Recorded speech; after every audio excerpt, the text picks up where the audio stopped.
Hello. Good afternoon, everyone. Welcome. Here's the... Oh, there we go. I think the BGM was being weird. Welcome, everyone. Welcome, Jam. Welcome, Gogo Gabagoo Gru Gremlin. Welcome, Sheriff Ram. Welcome, A Squared. Welcome, Bombix Bug. Welcome, Exor Xavier. Welcome, Controlo. Welcome, Ralph Picago. Welcome, Crow. Welcome, Jorg. Welcome, Circleback. Welcome, Tomager. Welcome in, everyone. Hope you're all doing well. I got this wonderful... That's the best way of explaining it. Sorry, my captures are a bit scuffed, but I got this incredibly wonderful art from Derby Diver. Let me link it. 1 second. It's so cute. I love this animation so much. I love the way it's shaking. The pixel art is so good. I was so happy to just see this. And the aquatic shrews, real animals. I saw some people like joking around about this in comments, but there are genuinely aquatic shrews. These are out there. These are real. yeah, the shrew fish are wonderful. I mean, there's some artistic. These are very fish-like. But yeah. Hey, welcome, Youthless. Welcome. Yeah. But yeah, I hope everyone's doing well. As I mentioned last time, I'm going on vacation extremely soon. So because of that, the next 2 streams are not gonna happen probably. Like, I'm probably gonna take a 1-week break. But I'll be back, and I think I'll do like a bonus stream soon after I get back. So, no stream Saturday the 24th or Monday the 26th, but maybe sometime the week of the 26th, later in that week, there will be an extra stream, and it might not be a mammal review stream. I might just talk about the like trip and the critters I saw and things like that. Yeah, I'm not convinced. I'm not convinced the wheel accurately represents the number of mammals. I know the other one outright said it was not a graphical representation, because if you do the math, this wheel, on my screen at least, has like, I don't know, a width of probably like 1,000 pixels. So it has like a circumference of like 3,000 then? Which means if this was accurately modeling 4,000 entries, every wheel would be every wedge of the wheel would be like slightly less than a pixel wide. At the very tip, which is clearly not what's happening. So I think it is randomly selecting from the list, but this wheel here that's being presented to you is a lie. It's like a visual lie, because it would just look like gray sludge if they accurately rendered it. Hello, Skeleton Witch, welcome! I love that marigold art you gig. It was so good. The marigold Yoshi. I mean, all your art has been so good lately. Marigoshi, exactly. But yeah, so yeah, oh yeah, on that note, today's stream might be a bit shorter than usual, because I'm like, I haven't even started packing, and I need to finish that tonight. So today's stream will be a bit short by wanting to stream, because I'm not going to get to stream the next couple of times. But yeah, let's spin some adjectives.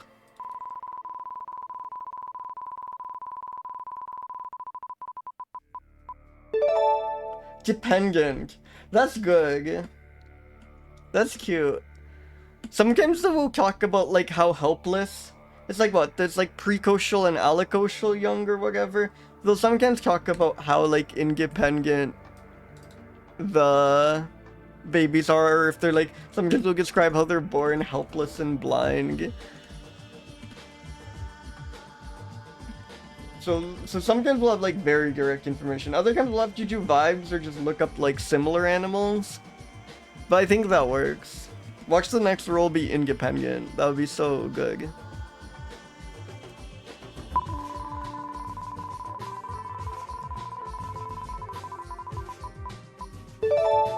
Seasonally appropriate. Hell yeah. What's in season?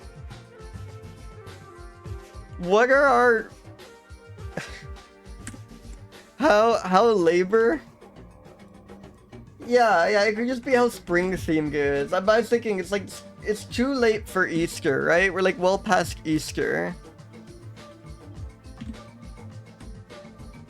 Wait, I need you. I'm gonna need you.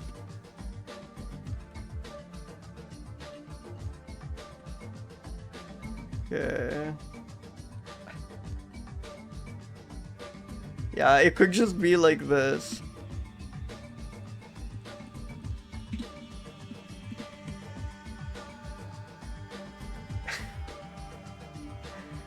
The Cinco de Mayo brush, right? Yeah, like what happens in May? There's May Gay.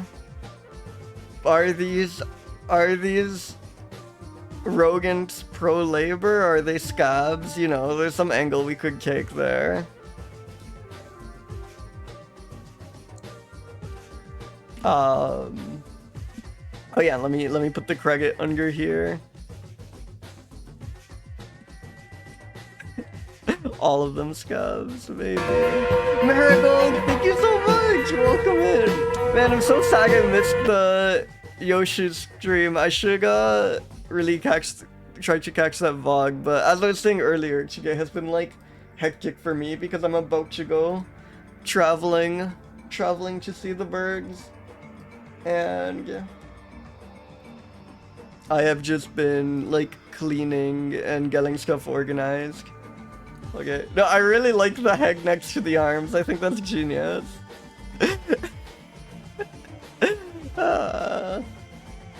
Welcome in, Gubblegut.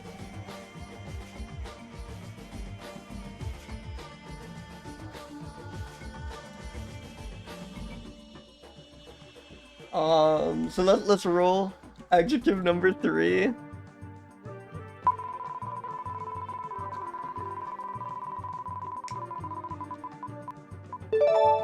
Secret. Oh, that's good.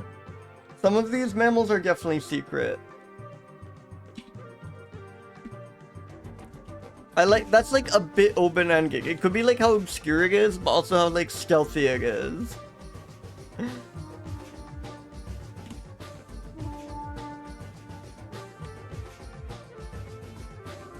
And finally,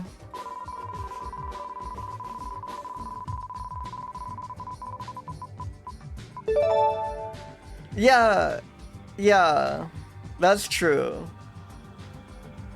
It feels secret if like way stealth much more and rarity.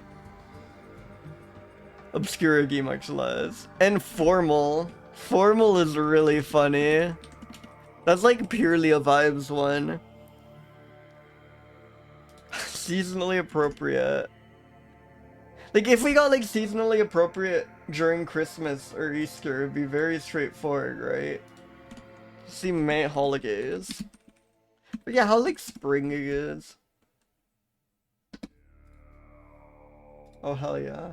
Oh yeah, we got Mother's Day recently. So the motherliness could be one. Victoria Day. How much does it how Queen Victoria is this mammal? Today is World Plant a Veggie Garden Day.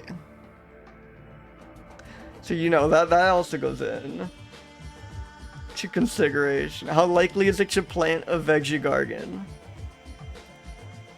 No, that's extremely real, guy. I trust so festive! Exclamation mark with my life, you know?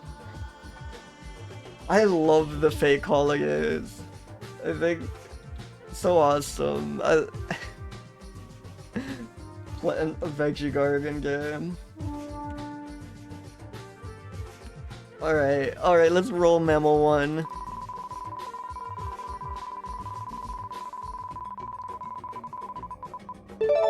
Crocidura Goliath right off the bat. Not just a shrew, but like the Goliath shrew.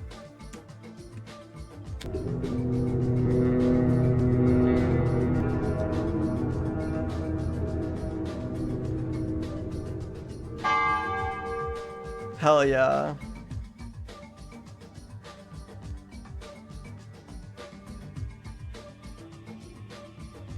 The Goliath shrew.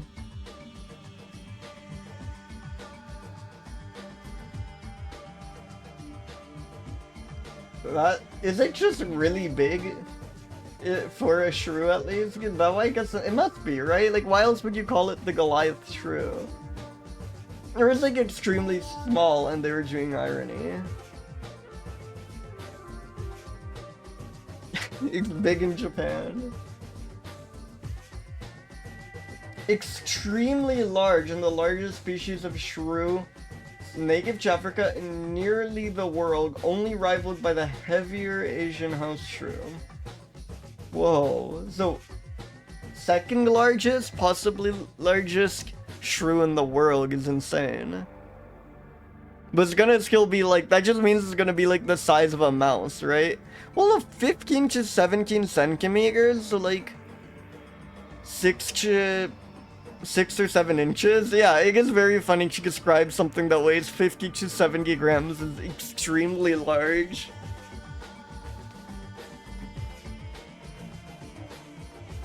But that's like, wait, but that's big, right? Like that's big for like, that's like rat size, like head body length, so that's not counting the tail.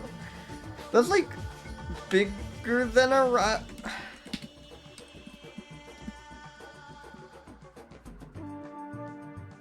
Okay, no, just comparable to a rat. But still, a rat-sized shrew is kind of crazy, given how small these usually are. Welcome, Farsa. Yeah, exactly, megafauna.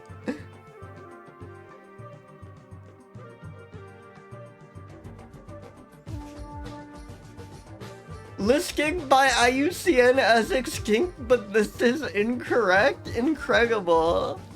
That makes me think it's extremely secret. Welcome, previous winter. I don't think I've ever seen this before. That's really funny.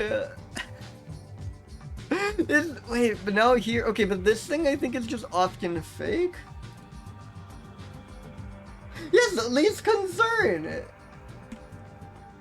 That's so funny. It went from extinct to least concern. Hey, welcome, Krungle Kong. Welcome, welcome. Do they have the, like, historic... No, they don't have the historic rigging. Sometimes they do.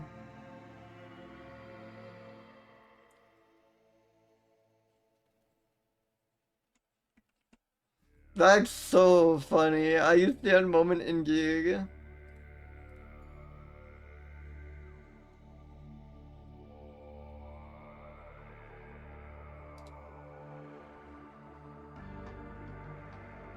So it's like we have like a folk of this shrew. It is number 394. Oh yeah, look at how much it dwarves the other shrews. Like look at Portugal 401 next to 394 over here. It's monstrous.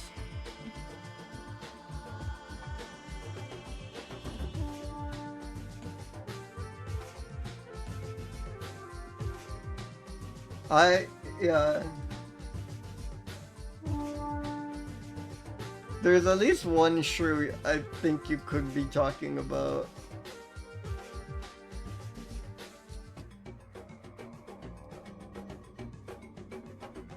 But there are probably many great shrews out there for me to discover.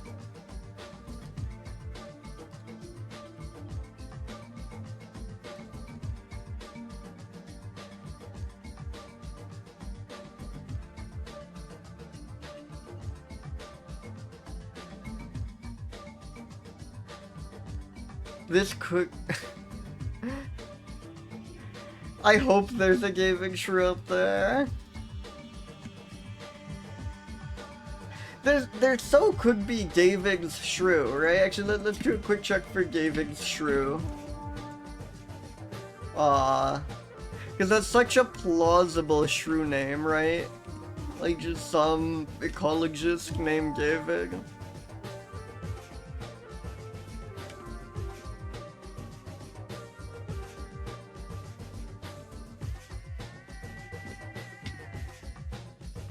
Biblical, excellent addition.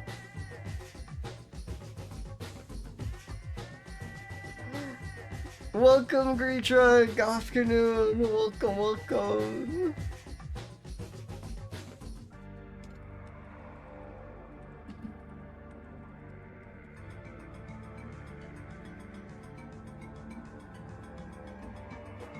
Goliath Shrew feels like extremely extremely independent, right? Like it's the coolest shrew, the toughest shrew. They gave it such a badass name. And it's giant.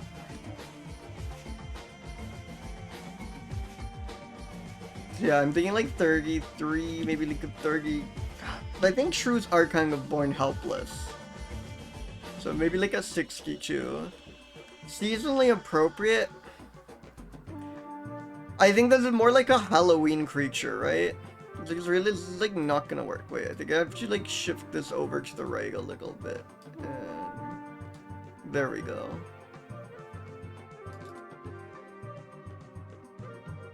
So yeah, I don't think this is very seasonally appropriate. Welcome, Navjak. Welcome, welcome. Secret? I was gonna say no, but the IUCN accidentally listing it as extinct, right? It doesn't get much more secret than that. Despite it having a wide range, it must be like extremely well kept of a secret.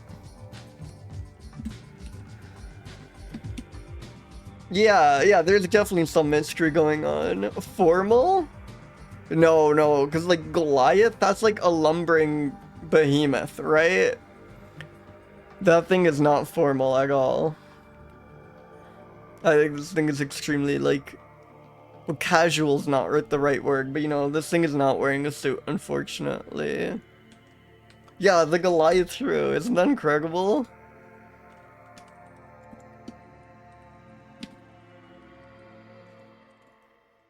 So... how did they describe it? Extremely large.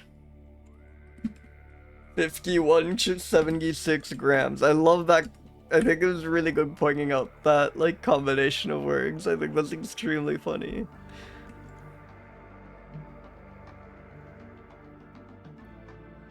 Oh yeah, and of course the extinct thing. IUCN listing it as extinct even though it's not. Like, it has a wide range and has a very wide range for a shrew. And is listed as least concern now. This is really good.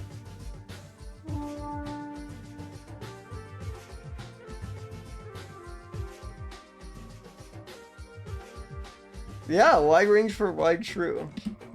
It's not like giant. How could they not think this was extinct? Trembles in fear of David's shrew.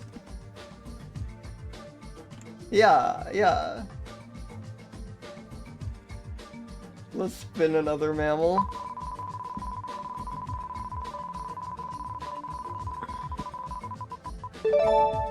Holy shit! We've had 2 in a row before, but have we started a stream with 2 in a row?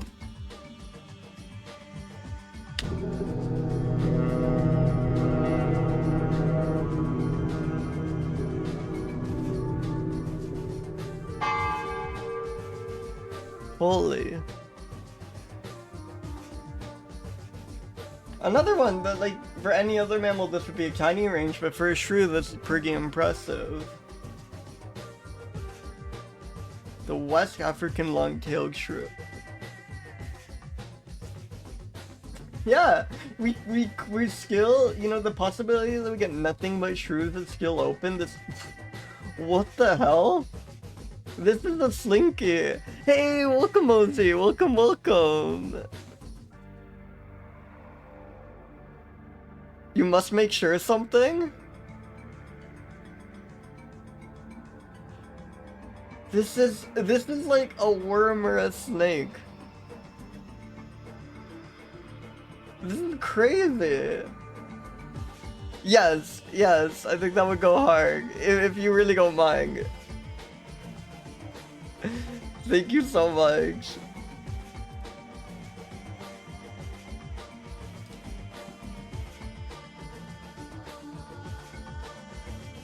god, crazy shape. Sorry, I'm just like in awe of this.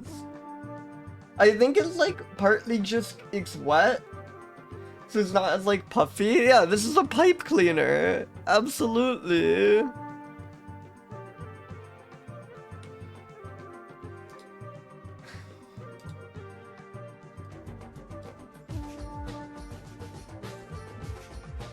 Wow.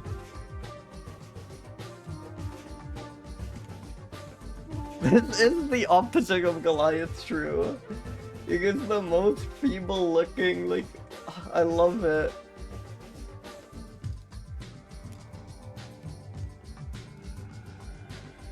I wonder if they're all like this. Like, surely it's something got to do with the way it's stretching itself out and the fact that it's like kind of covered in water.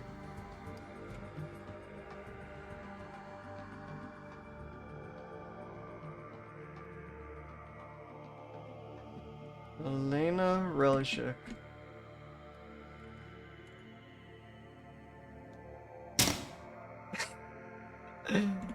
Yeah. Yeah, it does look like some chimney sweep creature.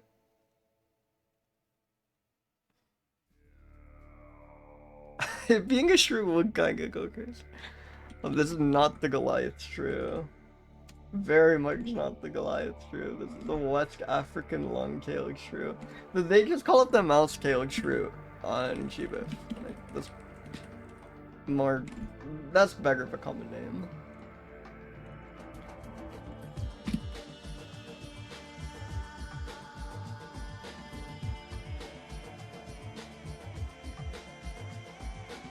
Is there like any information?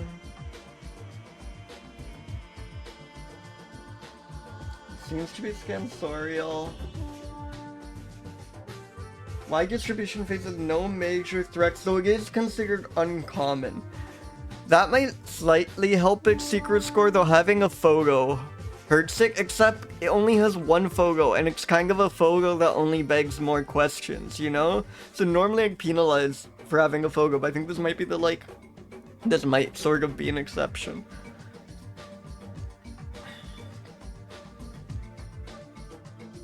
Often included in Halichoerus as a subspecies, but constantly differs in its hairy tail, while Halichoerus never shows any pelosity of the tail, genetically not even closely related to Halichoerus. So that also helps its secret score, right? It like pretended to be some other guy it's not even related to.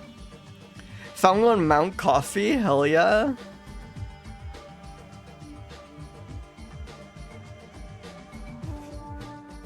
Awesome.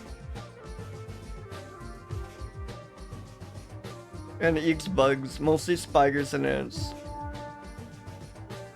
These really do not add up to 100. I mean, I guess it's just what percent of specimens have some amount of each of these in their stomachs, but it was very confusing for a second at like, are there ants which are also spiders? Is that how these numbers make sense?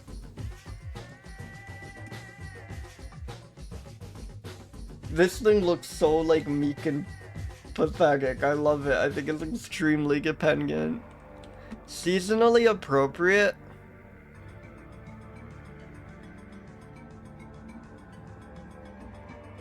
Is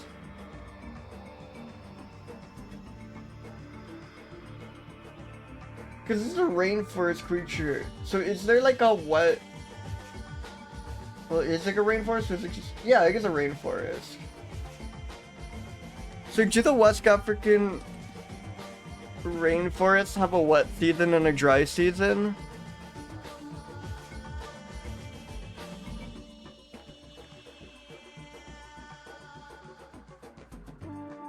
Heavy rainy season between May and July. There you go. Definitely in season. Look at how sopping wet this creature is.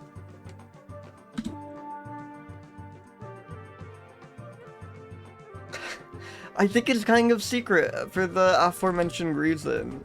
Formal? No. This thing is like in a sweatsuit, you know? This thing is like showing up to class in pajamas.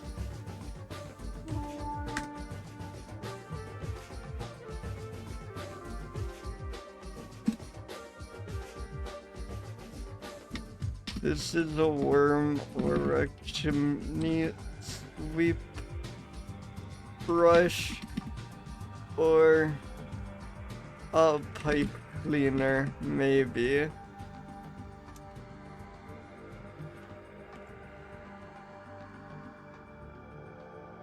Often mistaken for a completely unrelated shrew. No, but like, seriously, what is going on in this photo? This shrew is insanely shaped. I think that's good.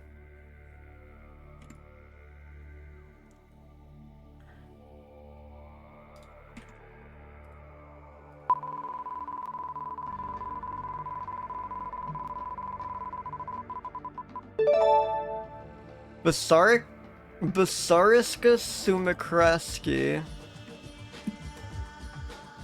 Oh! Oh, hello, Cacomissile! Oh, hello, Cacomissile! Cacomissile, apparently.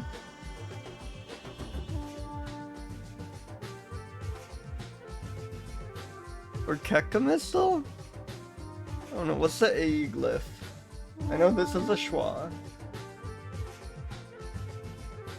That's the trap bag.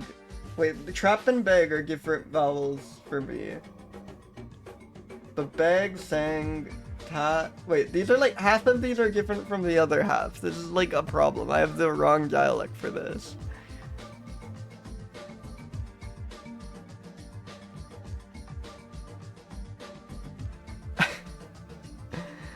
Was either the Cacomissile or the...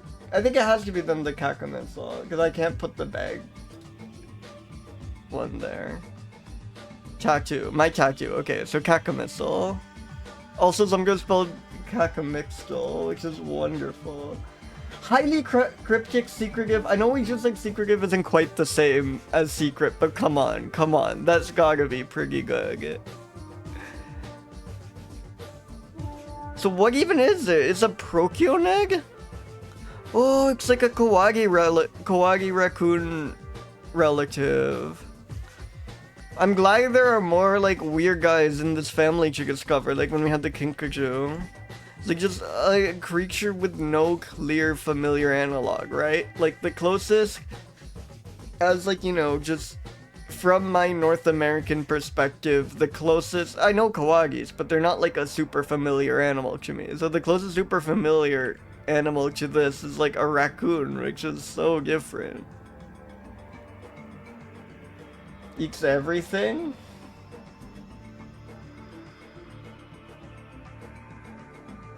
Mating season is the only time Cacomissals interact with each other, and is only briefly, as a female is only receptive to male approaches for one day.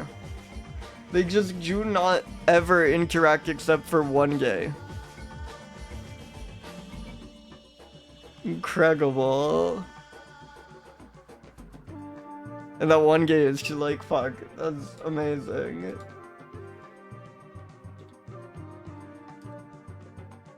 Yes! Yes! Look at the Cacomissile! Look at that! So good.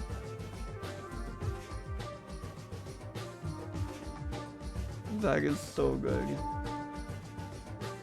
video is by Ernesto Carmen.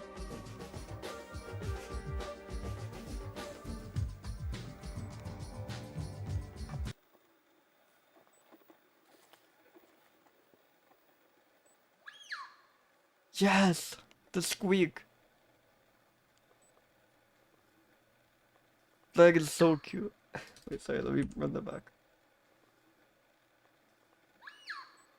That is so good.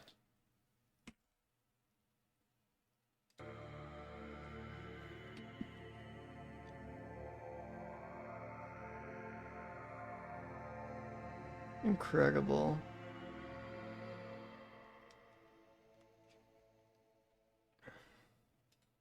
But look at that. Look at that. That is like unfairly cute.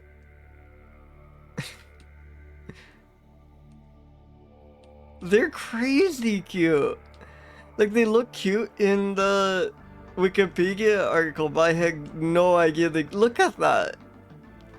It's so strange. Like you see this image and at first it's like, is this a dog or maybe a cat? There's so many like wonderful carnivorans that kind of like look familiar at first, but then the longer you look at them, the more you realize, oh, that is not like a husky puppy. That really is its own just incredible creature.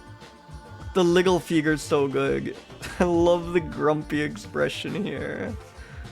Holy moly. And then this one is just insane.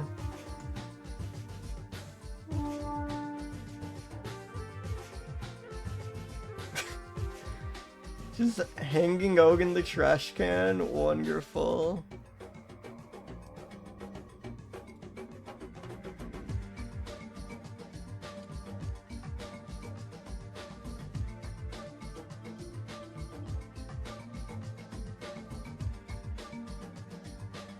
Whoops.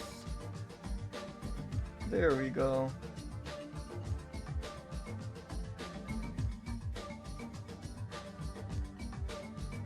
Wonderful.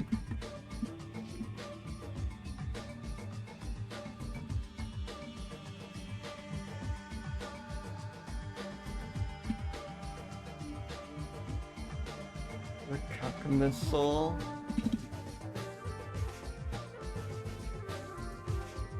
I love it so.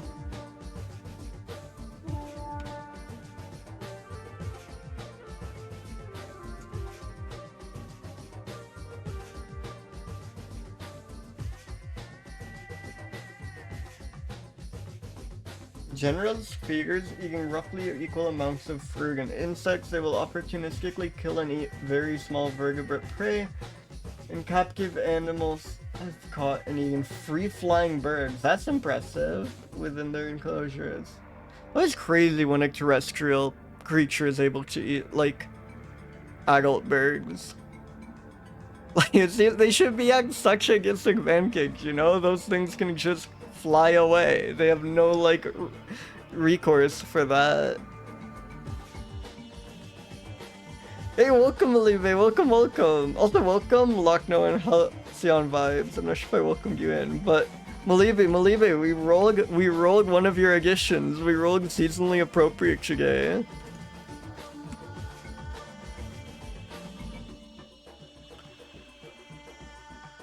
It goes... Excellent addition, by the way. Uyua and Boyo Bawao. Wait, this is awesome. I reheard the vocalizations. I don't know if that's how I transcribe it. We've been varying it a bit. It was Mother's Day recently, so that could be a factor. Sometimes how, like, spring it is, I suppose. If it's, like, seasonally inappropriate, like if we roll clearly Halloween creature, I think it loses marks. There's, like, one of them was, like, the only image of the shrew. Yeah, I can just pull up, actually, the exact one. We got this guy, and we gave, like, a high seasonally appropriate score because it was indeed rainy season in the African rainforest that resides in. And this thing is, like, so clearly a wet creature. yeah, finger puppet. This guy was wonderful. But now we have the... I don't know, incredible Caco missile? Hold on, let's just really take a second to admire the little crawler. I just can't get over how cute and strange this creature is. Like, look at that! Look at that!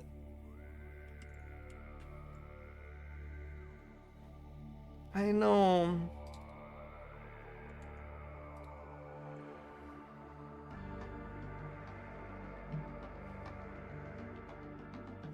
Strong boggy ogre.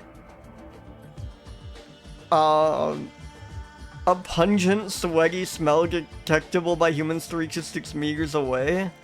They have a fluid from their anal gland. So secret Lochno, oh my goodness! Thank you so much. That's incredibly generous of you. If you want, every $5 you donate, you can add an adjective to the pool of adjectives. So no rush and no pressure, but feel free if you have. You're entitled to 5 adjectives added to the pool if you wish to do so. But oh my goodness, that's incredibly generous. Thank you. I know, 5. Welcome, Gomi-chan. Yes, we have a fluffy, stinky creature.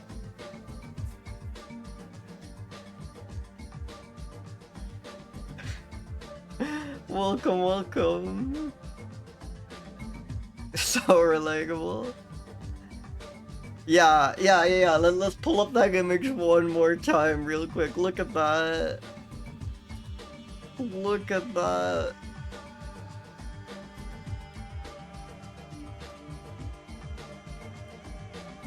Captive individuals begin eating solid food between 48 and 60 days. Hell yeah.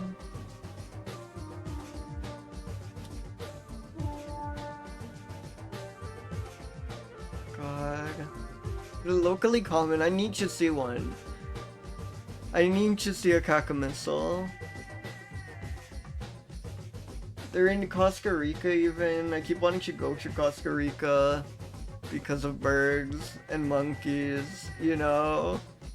I actually went once a very long time ago. Okay, so wait, what can I say about the children again? Because that's relevant to the dependent score.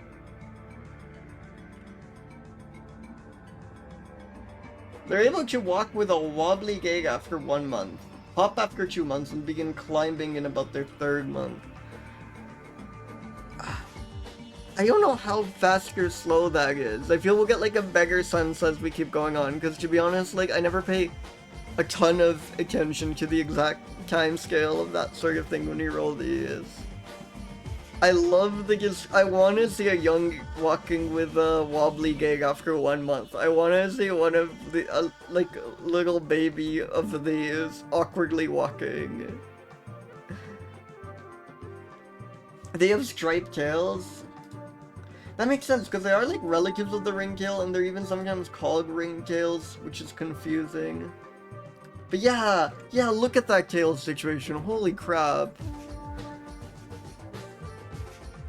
Somehow, like, I saw images like this where it's much more subdued. These are so good. Look at that. What a strange creature. The ring-tailed ringtail, yeah. But they also seem quite independent because they just like live very solitary lives and only meet each other once a year, you know? But taking a month to be able to walk and then they only walk with a wobbly gait, I don't know, it's interesting. Yeah, exactly. He is kinda cool with it. Seasonally appropriate?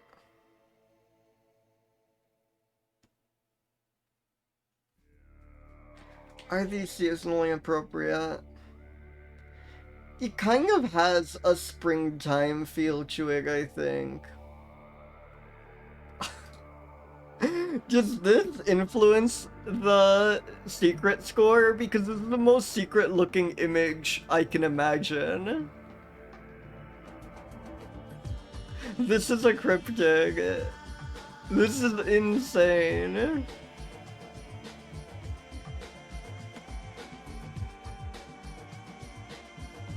Oh yeah, I love extending the semantic domain of the word situation. I love describing everything as a situation. Yeah, I think this is quite a springtime creature.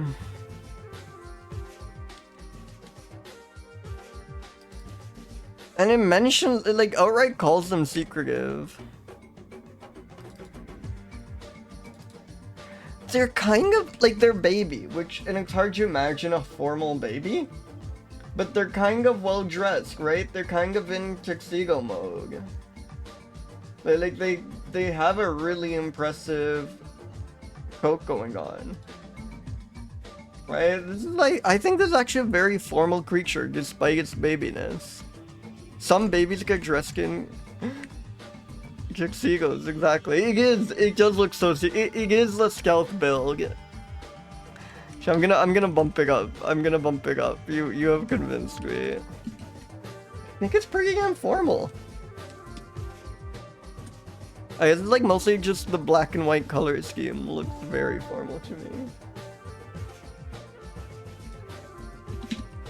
Yes. Shout out to strange, wonderful babies in the raccoon koagi family. Really good tail. Delightful nose.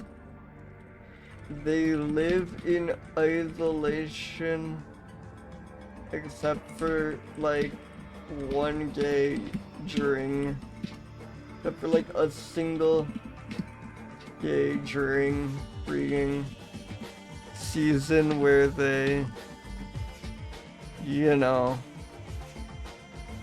foul, horrid. I'm just gonna call it foul, horrid, and stinky creature. Maybe horrid smelling. Just calling it alright horrid is too mean. Wonderful. Wonderful. I love the Cacamissile.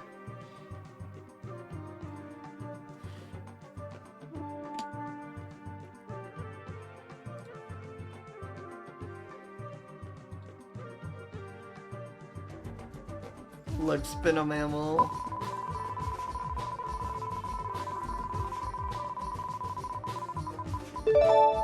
Sigmodon hirsutus. These are like the groove-toothed something. At least is what Sigmodon means. It might be like Bassariscus. They are rodents in fact. Southern cotton rat, that's right.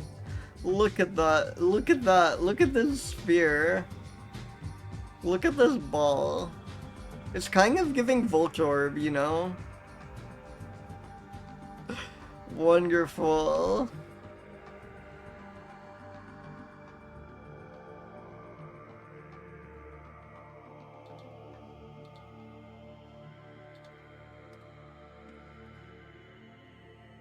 Welcome, Gizo. Welcome, welcome. Oh my god, look at this. It looks so at home here, you know?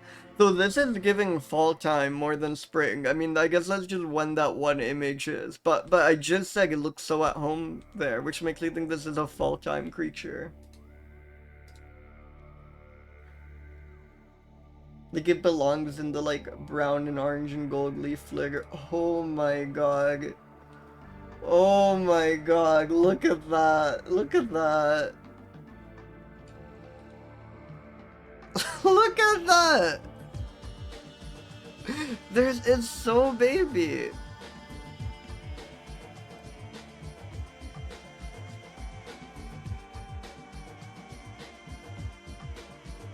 Back to back adorable babies. It is a red wall friend.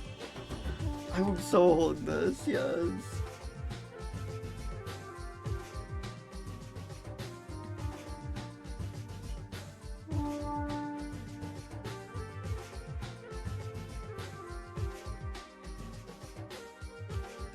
This image is by Andros Huff.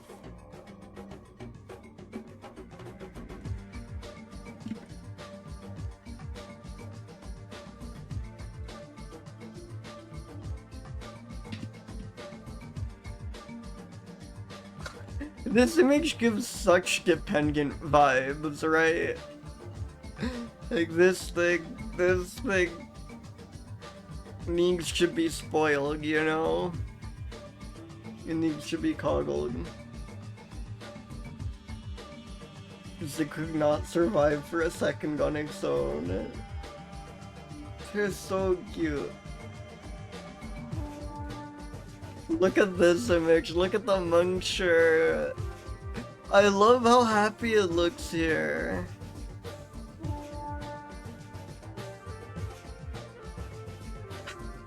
Exactly. Oh my god.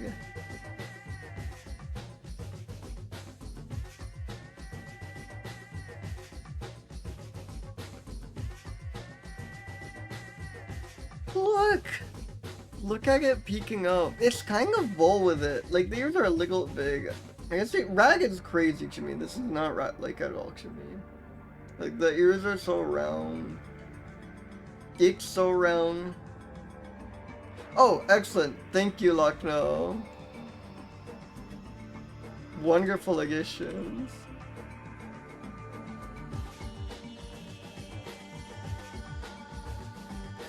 Stylish is on here. I can add it a second time if you want to reroll.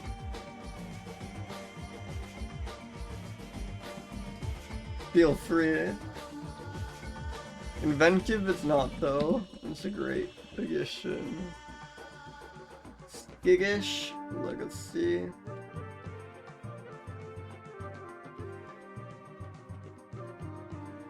Skiggish is not on here. Okay, that's wonderful because that is such a good mammal adjective.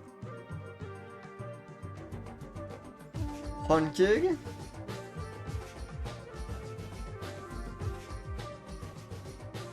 There's hunting, but not hunting. Okay, wonderful. This I just realized is in the wrong place alphabetically, and that's gonna drive me crazy.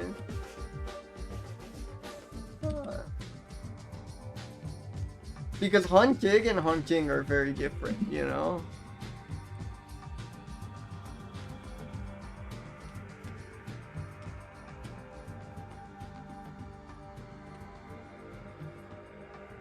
And debonair. Okay, wonderful. So let me know if you want to reroll to do something else instead of inventive, or if I should just put it on. Oh, whoops, I did the wrong command. Or if I should just put it on a second time. And there's the list if you want to double check anything else. Thank you again so much for your donation. Okay, I will put on inventive again because I think that would be good.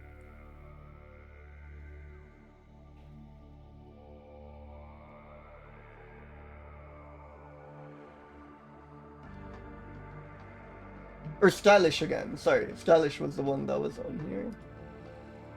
I like doubling our odds of getting stylish. It's a good adjective.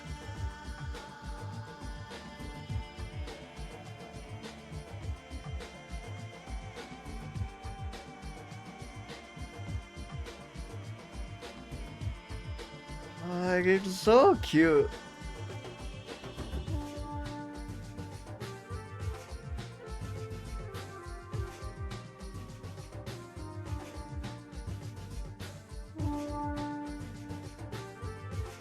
Very tolerant of deforested areas that have accompanied human settlements. I don't know if that's why I have so many photos. They just like kind of thrive in developed areas.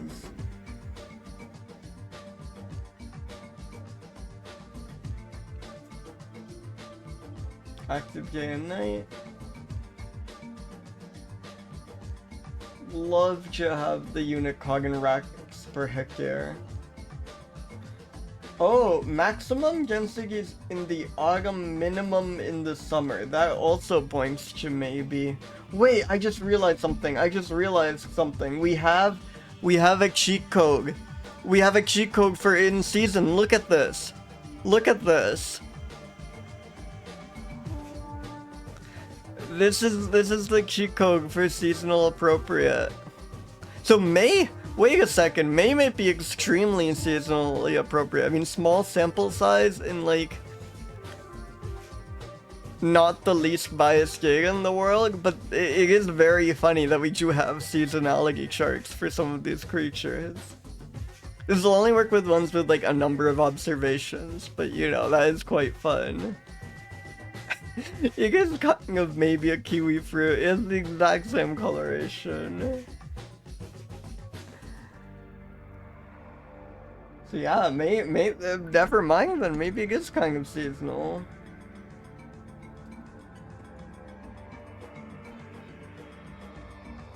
And I think that's about it for the GBIF info.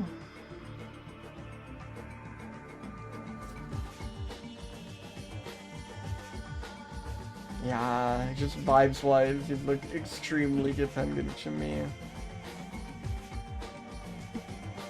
Yeah, I still think it feels more like an autumn creature, and it mentioned that populations peaked in autumn, but it seems like there is kind of a second peak around May, so I should give it credit for that.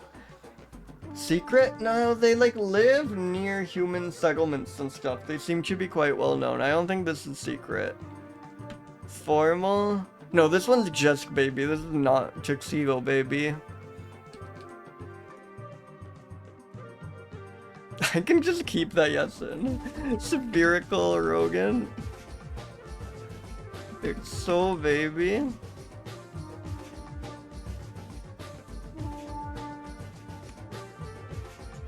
Chill with people. We're gonna have like a ton of information to incorporate from GBIF. I think this is quite good. Alright. I think an ag break is about to start, so I will take a quick few minutes. I will see you all very soon. See you, everyone.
Hello! Welcome back, everyone, welcome. Sorry, I think I probably just gave Starchy a terrifying experience. Because they came in and I immediately liked 3 of their posts. But there's reason for this. I was gonna say, Starchy, I really love your Purpur fan art. And then I saw you get new Purpur fan art. And then I saw it was your birthday recently. Happy birthday, Starchy! I'm sorry I'm so late. I'm sorry I missed the day of. Happy 8K late birthday! But yeah, the art is so good. I love all your art, but it was like really neat seeing. I feel it's like I haven't seen that style from you as much. I love your usual style, of course, but it's really cool to see like something kind of different as well. Like both are wonderful. It is really neat seeing you. I don't know if you've done that much before, but it's really neat seeing that kind of thing from you. But anyways, welcome back everyone. Welcome, welcome.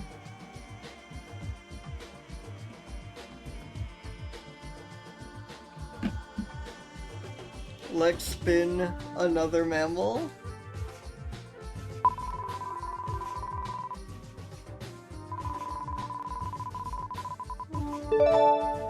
Sylvisorex? No way. Also, lunaris is crazy, but what the hell is happening, Shige? What? Cute.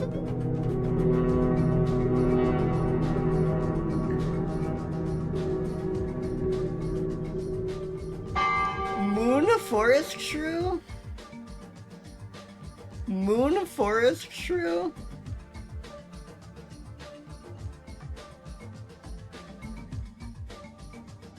Moon forest shrew?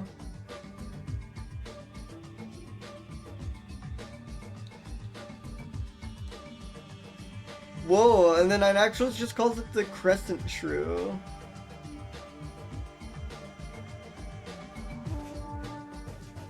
Species complex of very restricted species in national ration is needed. Why the hell are you called moon forest shrew?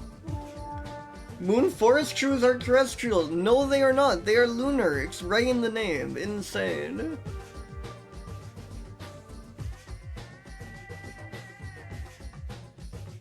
Shreugay, but also like insane shreugay. Like 2 of our shrews have like incredibly strange names, then one of them the other one had incredibly. Oh yeah, does the moon phase affect its seasonal score? Seasonal appropriate? 207 is the moon forest shrew.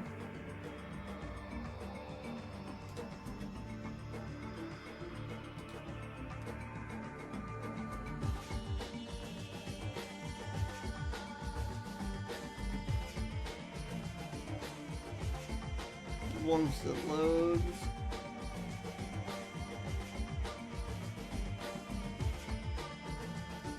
I was really hoping there'd be like some clear, like, I don't know, crescent-shaped marking on it. Well, I kind of was hoping that wouldn't happen, which it seems like it didn't. Because that would like maybe explain the name. Instead we were just like left in bafflement.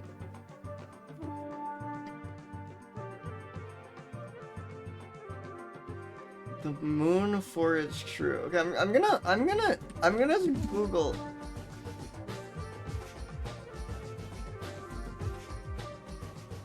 Why are you called this?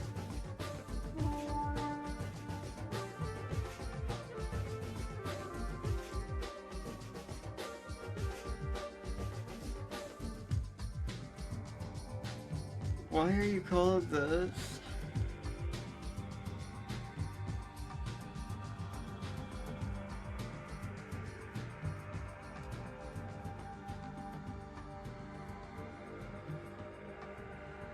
No, this is just saying this other species looks like the moon forest shrew, but I'm probably not going to talk about the moon forest shrew very much. Baffling.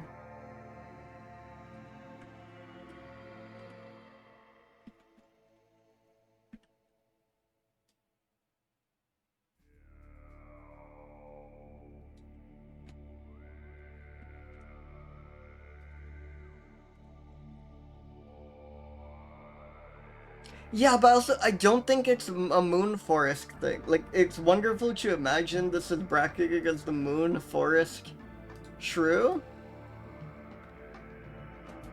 but um, but Sylva, it belongs to Sylvisorex, right? And we know Sorex means shrew. And well, let me paste the scientific name so I'm doing it's easier to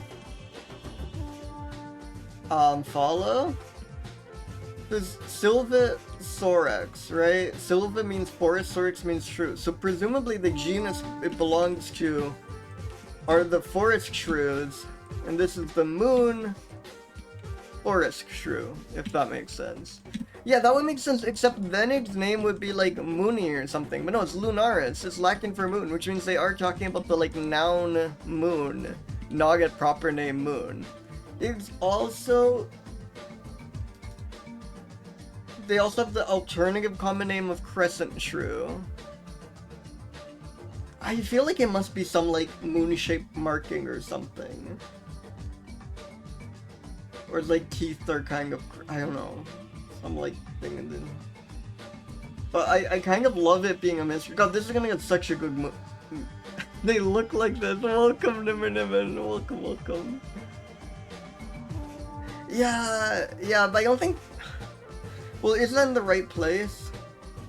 Because the fact that it's called crescent shrew as well, and I feel like if you search the right combination of words, you will get, like, moon is too common of a word, there will be something nearby that coincidentally has moon in its name.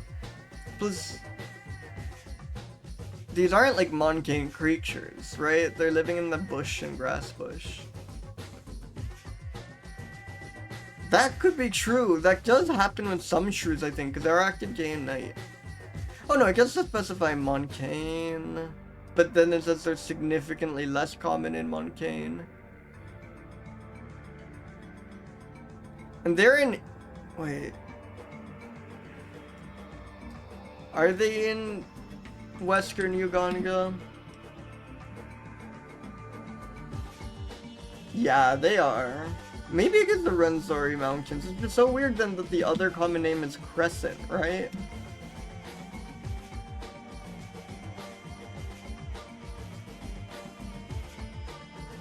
But there is some legendary Mountains of the Moon, and it does occur quite, like, right in their range. That seems like the most plausible theory, actually.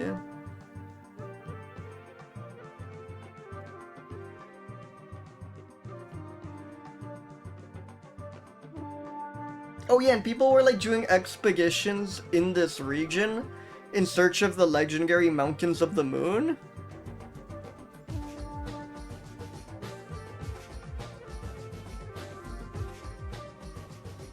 So, okay, here's my, and this is like around 1906. No, I think it is. Here's the mountain on the map, kind of. Hey, welcome, Kira. Welcome. Here's where the mountains are on the map, and then if we go back to Gbif, yeah, they're like right in there, right? Maybe? Yeah, this is where the mountains are, right here. They're definitely right in there. Yeah, described 1906. This shrew is described 1906, and then it mentions an expedition to this region in search of the Mountains of the Moon. So we know in 1906, there was some Italian expedition into these mountains in search of the legendary Mountains of the Moon. And we know in that same year, this shrew was first described and given the name the Moon Forest Shrew. Unfortunately, I think we have solved the mystery. Thank you, Dribble Ninja. That was a very good league. Yeah, that has to be it.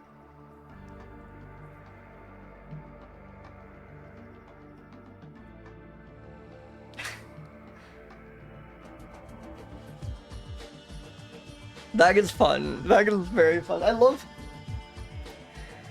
I mean, of course, most of the credit goes to Dribble Ninja, but I love going on like a little internet hunt like that. I love solving a mystery, you know? Like solving an actual, like, I mean, not actual real world mystery as in this was like an open problem or anything, but like stumbling on some like mysterious thing and then like piecing it together is so good. But yeah, there's no chance it's not that. The beautiful name. It's so sagic something, the reason is so mundane.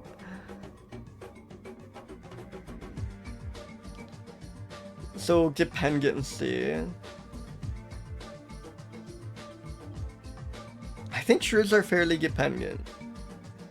I think they're kind of like I just think of the shrew caravans. I don't know if that's been reported in this genus. I think it's only been reported in Crocidura and Syrinx. But that also feels like that must mean everyone's doing it because those are just by far the two biggest genera, right? A single mum. But let's just like quickly. Yeah, this is the shrew caravan thing. Sorry for the narration, loud narration jump scare. That is like extremely dependent, right? Like the younger too helpless to walk around on their own. So like mom has a single mom. So mom has to like carry them around.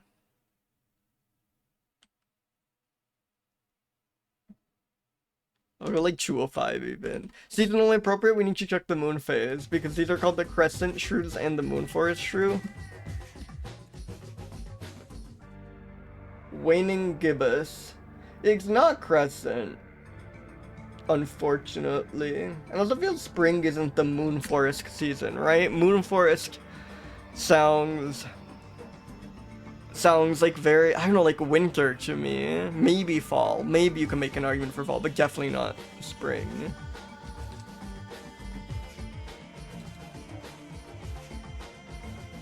Moon forest sounds extremely secret though. Like, unfortunately, we solved the mystery, so lose those points there, but still.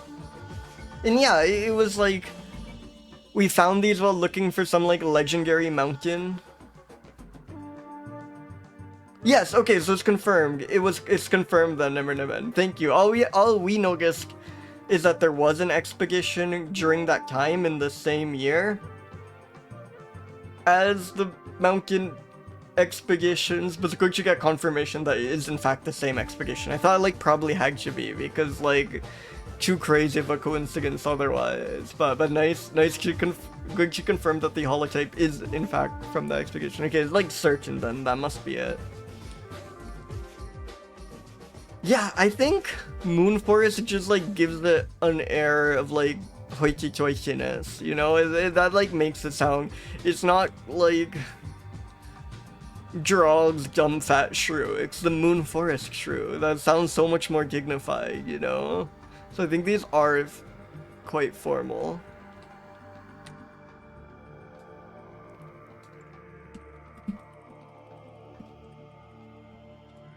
It's so lame. It's kind of lame, because it's still good to be the Moon Forest shrew, but the Moon Forest shrew would be so much better.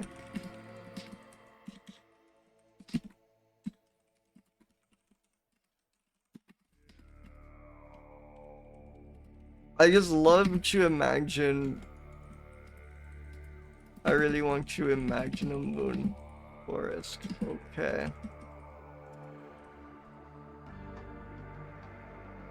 Yeah, I'm with you, Gerbil Ninja. That would be. They should have found some gerbils. Could you imagine the moon gerbil?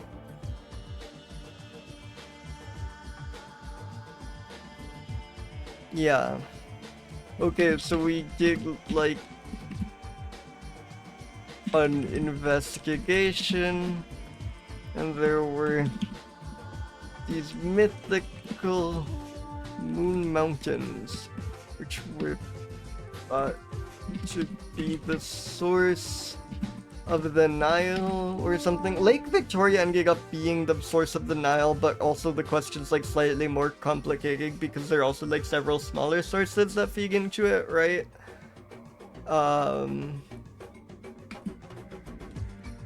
And they found this shrew on that expedition, so presumably that must be why.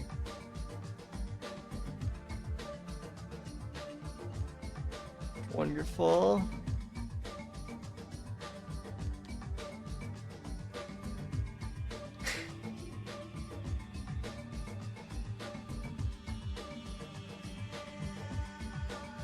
Let's spin another shrew. I've spin another shrew. I mean, probably at this rate. Oh no, not a shrew, but pretty damn good.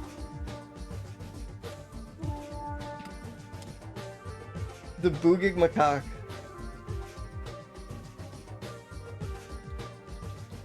Boogig is exciting, though I'm not seeing books here. But this illustration is wonderful. Oh no, I see what they mean. Okay, it's easier to see here. This thing is boogig as hell, actually. Yeah, I love macaques. God, primates are so good. This, like these being two of the sample images makes it feel quite secret. Oh, and May does not, it does not look like it's very seasonally appropriate. This seems to be a fall creature.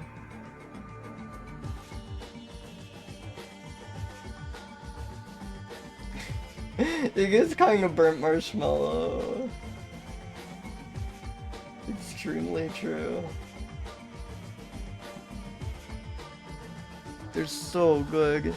I need to go to the rainforest and see monkeys so bad. Like more than anything in the world, I need to do this. I say this like every stream. I wish traveling wasn't like expensive in Sword of Evil, you know? Maybe I can maybe I can like get into extremely long distance cycling or something, and that would kill me.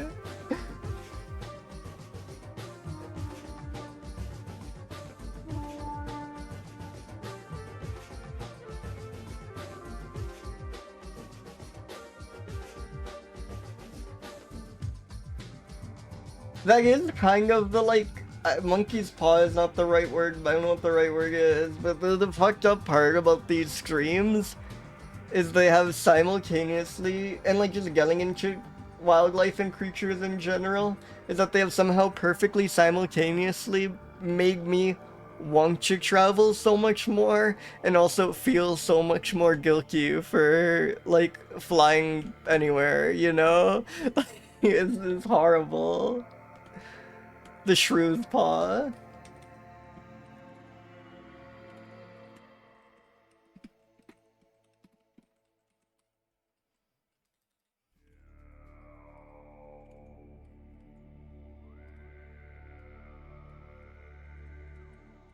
Sulawesi boogig macaque.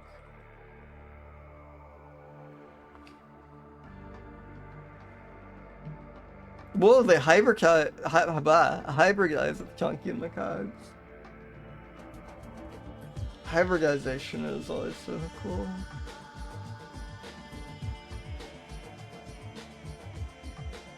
Whoa, there's a subspecies called the bucking macaque. That's wonderful.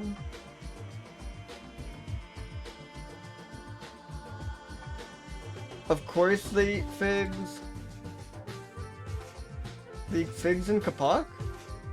What's Kapak? Oh, Kapak looks so good. I want to eat Kapak.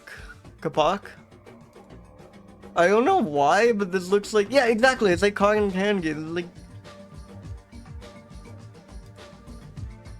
this looks like it would be decadent. I don't know. Maybe it sucks. Yeah, it has been a minute somehow since the last explicit fig eating. Okay, I'm glad I'm not the only one. For some reason, this is like delicious to me, and I don't know why, because I don't really eat anything very often that has this texture. But it looks so good.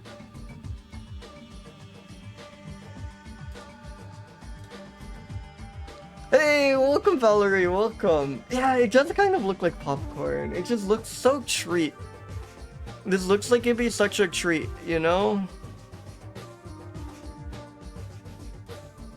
This is like chapter 3 of a fantasy novel. The, like, young kid who fell into, like, some elven forest sees this on a tree and eats it, and there is just like a page-long description of its wonderful taste. You know, this is such like a magical food. Also, the bucky macaque might be its own species. Crop ragging groups spend more time grooming and rescuing than forest-based groups. That's so awesome. There are like packs of these that just like rag people's crops, and because of that they get to spend more time like rescuing and grooming and stuff. I love that.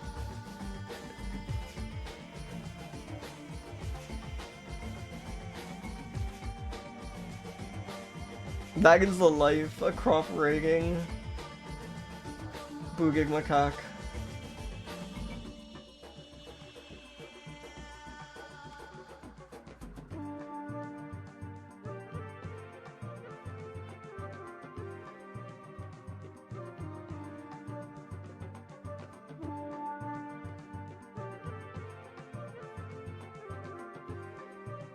And they are at risk of palm oil exploitation as always.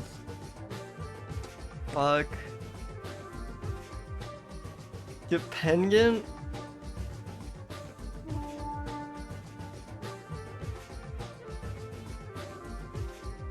He's dependent on his habitat, but I think the fact that it can rag crops at will but doesn't have to, that gives like a degree of independence to me. I'm just giving like a middling score. Seasonally appropriate? No, we saw unfortunately they're out of season right now. It seems like they're more of a fall-time creature. Secret? I mean, there are quite a few observations. It feels like just really hard. It feels a bit mysterious, so it gets credit there, but it feels really hard for this guy to like hide. Yeah, yeah.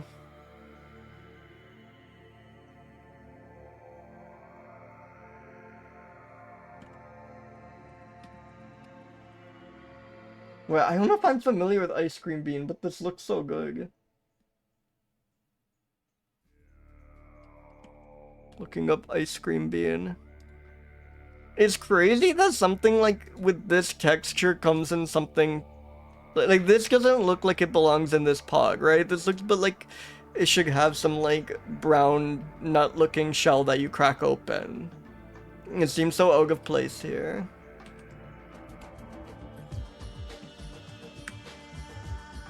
Formal?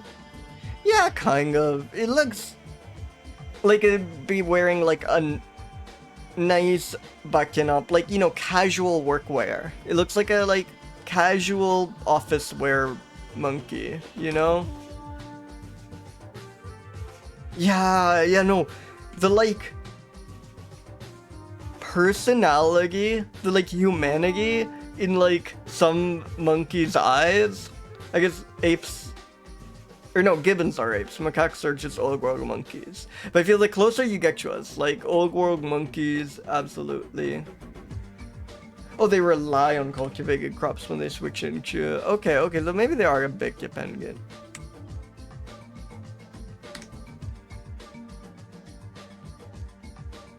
But yeah, just like looking into their eyes, I like completely know what you mean.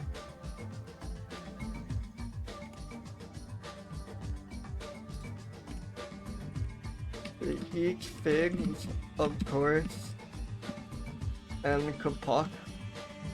Kapak looks so good, I want to try kapak. Some of them convert to crop ragging, and then they get more time to rest and groom. I think that's good. Also, hold on, sorry, I know there's a break not too long ago, but I will be right back. I just need you to run to the washroom real quick.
Hello, welcome everyone. I made the mistake of not getting up during my break, and was anyone here for the Halichoerus maybe stream that had the really long discussion about how whether or not it's harder to tell if you need to piss while sitting down? Because that is absolutely the case for me. Oh hell yes, what is this? Kapok! Kapok! Andra? Ayun na. Masarap. Yan sa usawang ko. This video is by Ethan Hernandez to me. Ito ay edible. Sa ibang lugar, Oh, but it's not like... nitong bulak. I need to see it like puffy and delicious looking. It looks like they're having a great time eating it. Parang cotton, so pwede siyang But it's so much less like appetizing in its husk. This just looks like... Ang sarap. Parang pipino lang. Ayun, Man, you don't eat it after puffs? That's such bait and switch. No! I will never get to just like fill my hands. Ito ay introduced species sa Pilipinas. Hindi lang yung bunga yung nakakain, pati yung talbos. Also, it needs the sauce. Yeah, no, the amount of sauce. Sarap. But the amount of sauce that's being Nakatikim na ba kayo nito? Ayun, applied here. Mula sa family ng Malvaceae. Maybe you're right. Maybe all front. I need to add sausage to my fruits more. You know.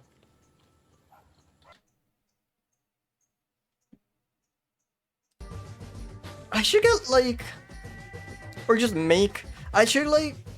You know what I think would go crazy?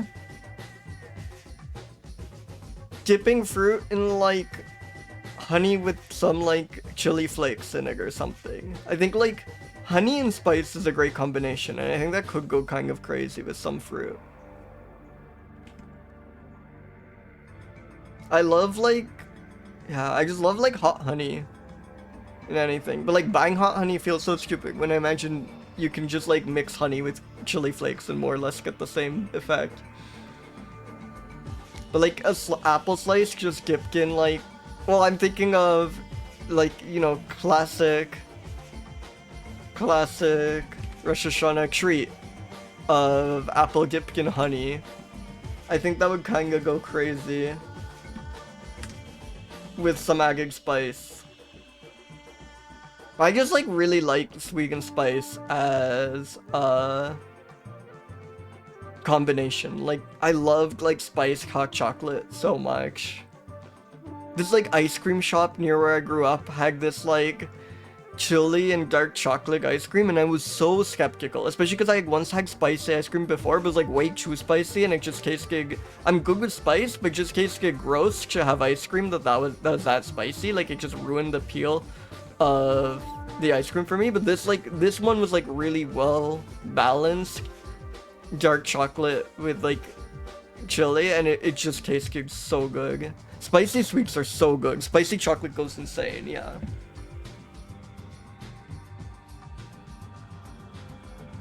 I'm like, I know I'm gonna be like obliterating for this, but I'm a little bit of an orange. Hager is too strong, and cinnamon orange sounds much more appealing than chocolate orange.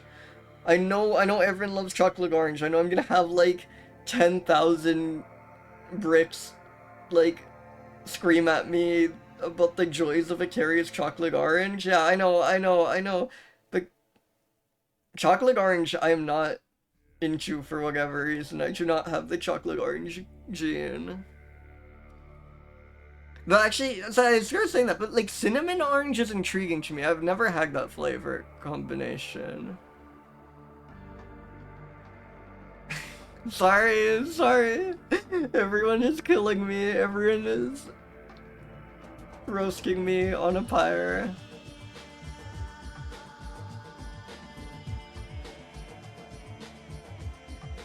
Spicy pepper jam sounds really interesting.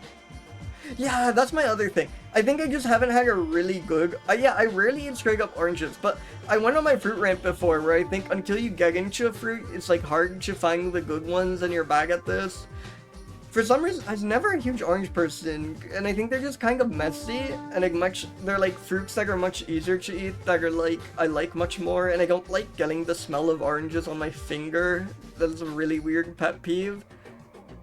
But I think it's like, my Gagan brother would like eat oranges in the car all the time, and like, you know, they'd peeling and the peel would be there till we got the home, and like in the car I'd find the smell a bit nauseous. So I just have like a weird slight aversion to oranges, and there's so many fruits I love. Yeah, so I think I see everyone knows like, oh, you fool, you idiot, you're just buying an orange at the grocery store when you could be getting an imperial mandarin or whatever, you know, like some, but I don't know all of those citrus varieties because I never went orange mode. I'm sure if I got like a really, because yeah, when I just bought an orange, whenever I buy an orange at the grocery store, which I do like once a year just in case to see if I've like changed my scans, I'm like, this is just water. This is just like slightly weird tasting water. But I think if I got like one of the really good, intense, flavorful ones, yeah, it could go crazy. Yeah, I need to just have a mandarin. I don't know, like, again, I like only just, there's just too many fruits that I like. I know I like, that I just like tend to gravitate towards. I need to be more adventurous with my fruit eating. I need to just go ahead and buy a fig. But my like produce options are kind of limited unless I like just bite the bullet and take my like 40-minute walk down to like the like international grocer here, down to beloved Berkeley Bowl.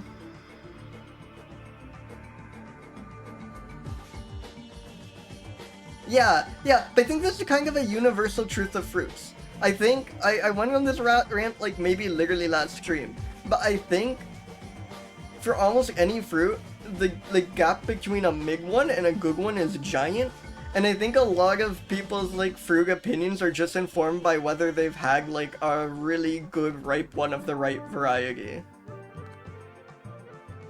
Like, I think people, including myself including, don't really know where they land on fruits in general unless they've had like a ton of all of them. Because yeah, like watermelon, okay, banana is actually maybe the most consistent fruit. Like if you've had bananas at the right ripeness, okay, wait, no, sorry, I should, obviously there are the much better, obviously we are stuck with the worst kind of banana here in like the West. Obviously if you have a banana in like a tropical country, but yeah, exactly, but banana varietals just like don't exist in the USA, so we are stuck with one shitty banana varietal. So if you've had a few bananas and you didn't like them, at least as far as like buying groceries in the West goes, you're probably done. Yeah, I get that. See, I like the texture of a banana, but I can totally get why one would find it unpleasant. But isn't the scans on Gros-Michel that it's like not even that good of a banana variety? I've heard like all the banana nerds I've talked to say Gros-Michel is like, what should we have? We're stuck with the Cavendish. Everyone I've heard has it's like the Gros-Michel is like a considerably better version of the Cavendish, but that there are much better tropical varieties of banana out there.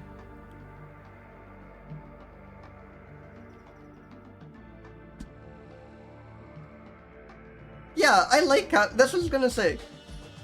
Maybe I'm just buying into the like Reddit memes, because I've had tropical bananas and they're good and they're very different, but I will say, like, to me a ripe Cavendish goes kind of crazy. Like, I'm just, that is just a fun banana tree. I just don't want everyone to like bully me or make fun of me, but never, I'm kind of on your side. It's like less sweet for sure, and there is something to be said for like a really decadent, extremely sweet fruit sometimes, but a banana is just like a Cavendish, like a ripe Cavendish banana is just like such a like easy fun snack.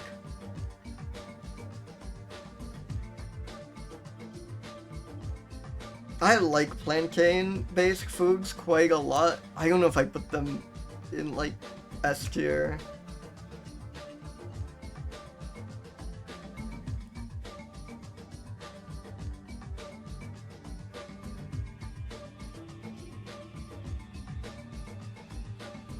Yeah, fried plantains are really good.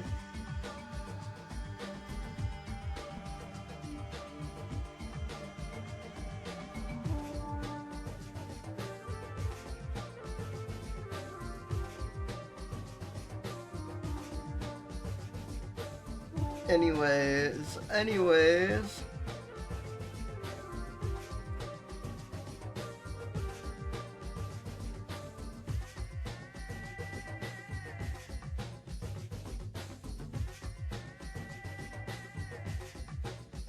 Let's review the. Wait, we just finished reviewing this monkey, right? Yeah, let's spin a mammal. Sorry, we somehow, I guess it's just because of I like how because the mammals are always talking about which fruits we eat, like 3/4 of the streams just devolve into like fruit talk. You know, like of course, one could say all the streams are fruit talk, but you know, oh, frag apples. I've never had frag apples.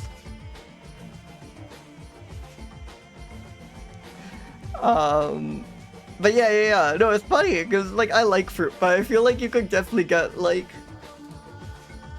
the impression that I am the plum nerd or something when outside of the stream, fruits do not occupy a huge amount of my like thinking. Maybe they should. Maybe we should get into fruits more. Yeah. I'm not like a fruit hater. I feel like I eat a pretty good variety of fruits. Yeah, I feel that would be stealing the Ilya's stream bit though.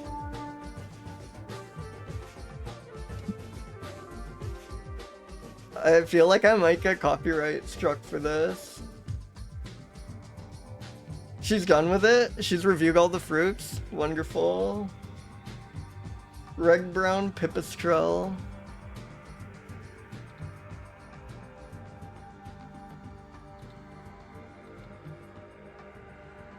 Is it in Hypsugo? Which of these is real? Jeebit has again hip. This keeps happening where Wikipedia links to the wrong one. I guess it just hasn't been updated yet.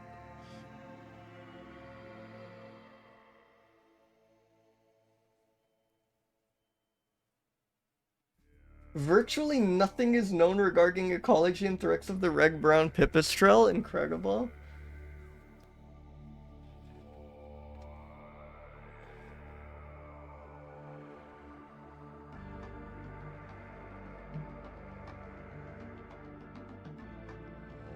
Listed as a subspecies of Imbricagus?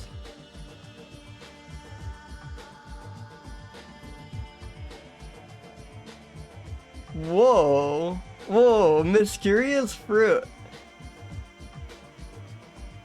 Could you describe the flavor? Was it like, where would you place it purely on vibes in the citrus triangle? Okay, let's pull up the citrus triangle.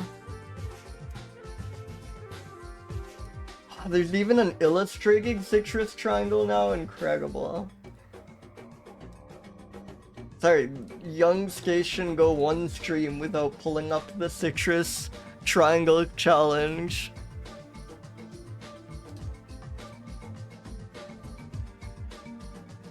But where are we talking?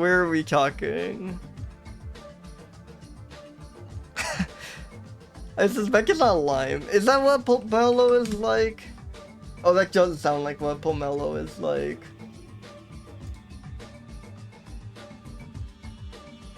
A weird pomelo. There does seem to be a great deal of pomelo diversity. I'm seeing some like very different looking fruits. So you may have just had a non-standard pomelo. Or nothing else is near it. Could be a Bitruni lime. That seems to be the closest relative. No, but that thing is just a lime. That thing is just weird, terrifying, bumpy lime. Or lemon, really. That's what it looks like. What the hell? Whoa. Is this a familiar fruit to anyone here? This is crazy. Nimin, I'm jealous of your fruits knowledge.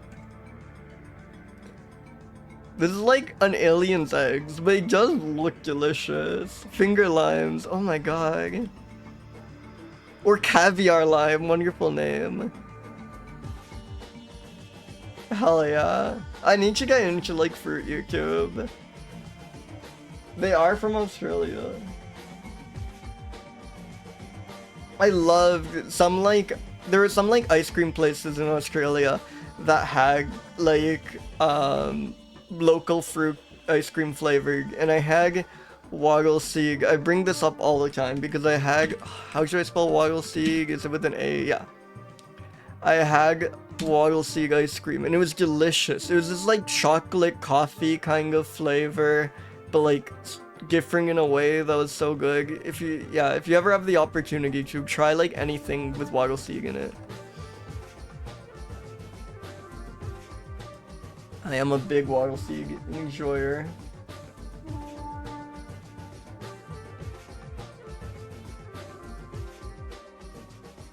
Yeah.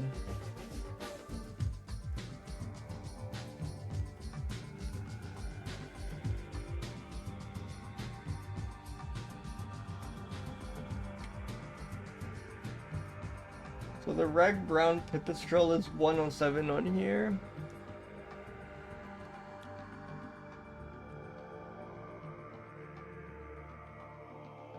That is quite cute.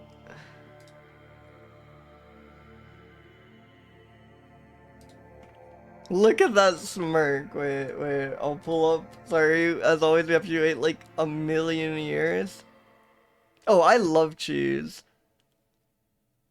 I can do my daily plug for if you're in Canada. I don't know if it's like universal across Canada, but it's pretty easy to find in Toronto. Please try Grey Owl cheese.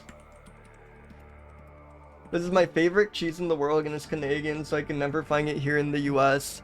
It's so good. It's like a soft goat's milk cheese. I strongly recommend. It gets a crazy name. I do wonder what the story is. But yeah, I have not found it anywhere in the US so far. But if you're into like soft goat cheeses, especially. Oh. Yeah, I know some people are like freaked out by cheese rinds, but I am big cheese nerd. I love that stuff. See, I should be talking about cheeses way more because that is something I've been like very much into from a like very. I feel my like the most insane thing I will ever brag about is that I feel I had a pretty developed palate for cheeses from a young age. Like, like an insane flex, but I like was really into like blue cheeses and like weird strong cheeses for basically as long as I can remember, and it's like my singular greatest point of pride. That's the one thing I've got going for me as a cool person. I'm sorry, it is, but it's just we had this like local we had this like very friendly local cheese store. I mean, I say hag, they're still around, they're still near there. Whenever I visit my parents, it's like premium destination.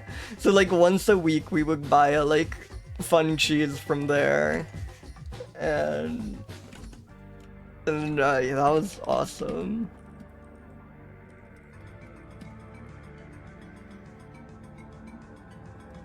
I'm a big cheese lover. I miss having like a cheese store. I'm just getting grocery. The Trader Joe's has a pretty good cheese selection, but I feel like my cheese picks have been quite boring. I need to get like the weird ones. No, I think that's like extremely normal to not be into soft cheese. Like they do just like smell pungent and they're sticky and they're like very strong tasting and weird. I think that's like extremely understandable. But I go crazy for those.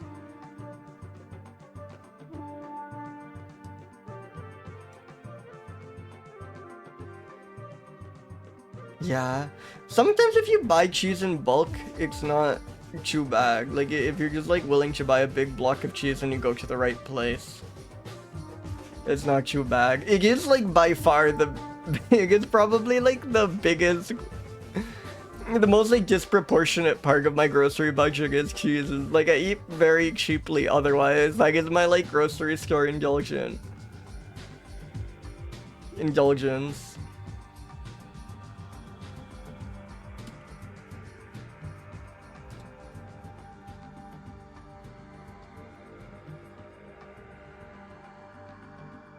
Don't try Civic Coffee. I need to do the disclaimer. I need to go on the Civic Coffee rant. Civic Coffee is like really exploitative and it's like completely lost the point. So Civic Coffee used to be this like really small novelty thing. And the theory at least, I'm not sure, it's like Civics were like incredibly good at discerning ripe coffee beans. And they like live near coffee plantations. So if you only harvested, and they like feed on the extremely ripe coffee beans. So if you only harvested the coffee beans Civics like shake out, you would get like a good batch of ripe. Yes, Reddit once again like ruins things for creatures. You get like a good batch of ripe coffee, and that was like a fun, very small scale novelty thing. But then it like kind of went viral and became a meme, so like demand spiked heavily, and this was like relying on like the few random stray Civics that were on the coffee plantations picking out beans. So what they did is they just like started basically farming Civics. Like they took a bunch of Civics and then just started like force feeding them coffee, and there's like no regulation about this. There's no like criteria. I think maybe the good news is I actually think a lot of the Civic Coffee is just fake now. I think a lot of the Civic Coffee like doesn't even go through a Civic, thank God.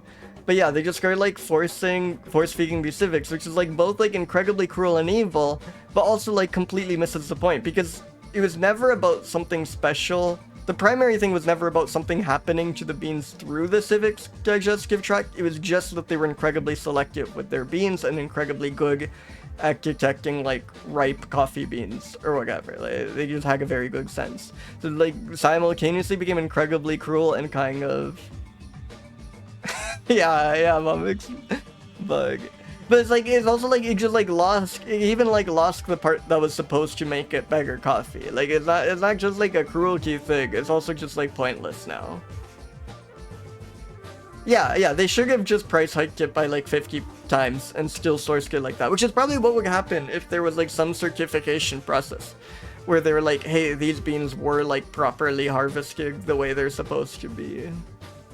But like, I guess it was too obscure and novel of a thing for there to be some like government right standard on what counts as civic coffee.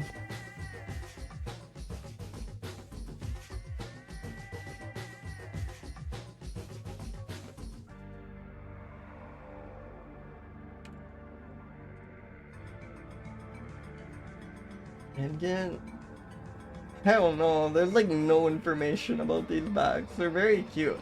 The cuteness makes them feel dependent to me. No, Back's Halloween creature, I'm sorry, not seasonally appropriate. The obscurity makes me think they're kind of secret, and they are Giga deficient. The only thing that cuts against is like a very plausible, normal looking creature, right? There's like not much mysterious going on here. I guess it's kind of mysterious that used to be a pipistrelle and no longer is, but it's still called one. There's kind of some secret there. I think like 164 is a fair score. It looks like very polite in this image, which maybe is in the formal territory. I don't think we've had the very black and orange bat. That sounds extremely exciting. We have the very black and white bat. This is still like the craziest, especially because so many bats, they're like very different in shape, right? You run into bats with like crazy faces and stuff like that, but in coloration, they tend to be quite standardized. Like there's a range of colors, but they tend to be like monochromatic. They almost never have like any patterning going on except for like those little yellow dots you sometimes see. But the one bat that was like a crazy exception to it was this guy. Still one of my favorite creatures we've gotten. It's so like plush toy. I don't get how you can't buy like a fun chibi cotton version of this off Etsy, right? It looks like such a slam dunk for that. It looks so marketable plushie. The Bumblebat, yeah.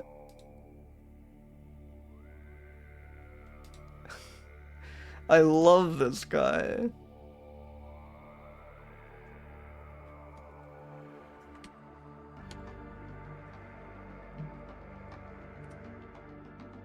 Yeah, no, huge shout out to the Pike Bump.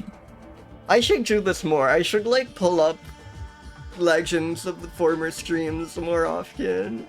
Because we have learned about many cool mammals through this.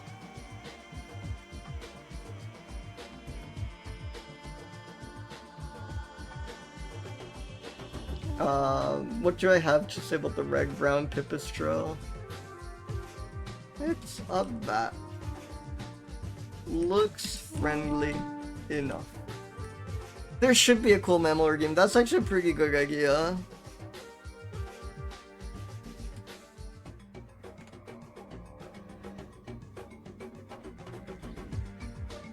I want to think about how exactly I can implement it. Like, I could just have it be a, like, 100-point game that says, show us a cool mammal, and I just drew on the fly. And maybe that is what I'll end up doing. I should, like, make a note of this or something. Or just, you know, like, scream at me. Oh, that could be good. Wait, that's genius. It'll take, like, slightly more implementation, but that sounds so worth it. I am making a note. I hope, if I forget about this, in like, because again, I'm gonna be on vacation for a bit, but feel free. Yeah, I would appreciate being reminded of this.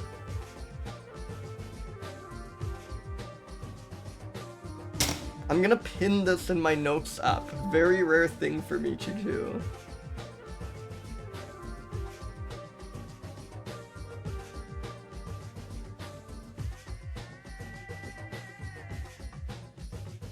Okay, I am making a note of this.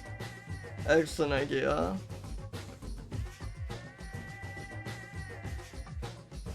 Yeah, I think this is all I have to say about this bat. Let's spin a mammal.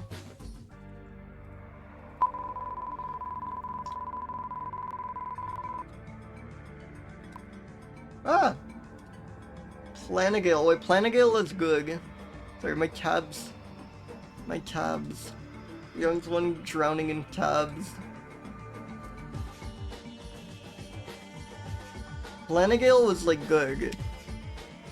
Planigale was Planigale. I guess that makes sense. One of the smallest marsupial!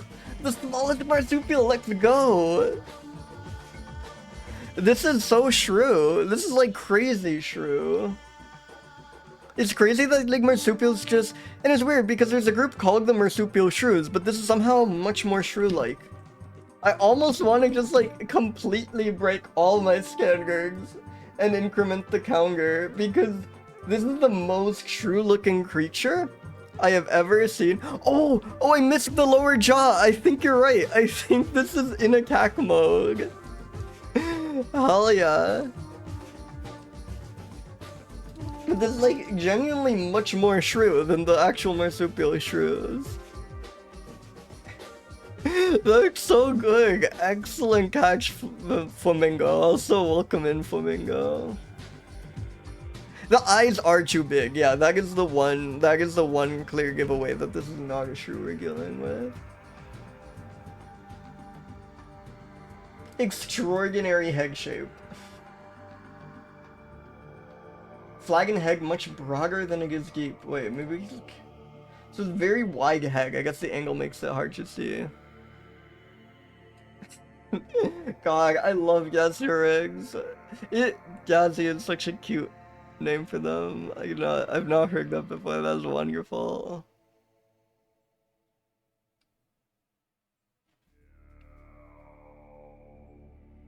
Oh, the hind legs are a little bigger. First off, I love the omission of the word R. Oh, no. This is a fine sentence. I should have just started from the beginning. Okay, that's even better. I love this grammatical instruction. The muzzle is pointed, the fur a nondescript and variable brown. The hind legs a little bigger than the forelegs, allowing it to stand semi-crouched on hind legs and tail, rather like a tiny squirrel. Could you imagine this creature standing up on its hind legs like a squirrel? Oh my god.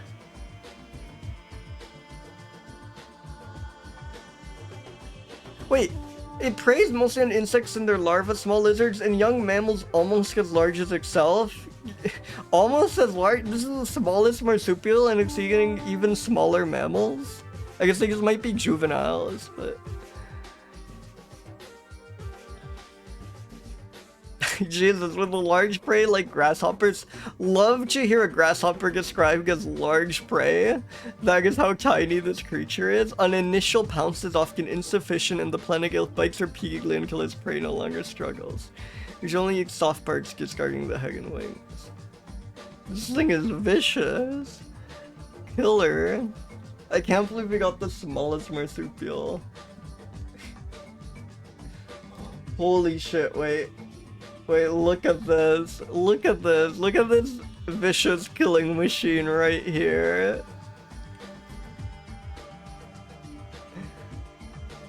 Look at that. Oh my god. Oh my god. Oh my god. I love you. I love you, long-tailed Planigale.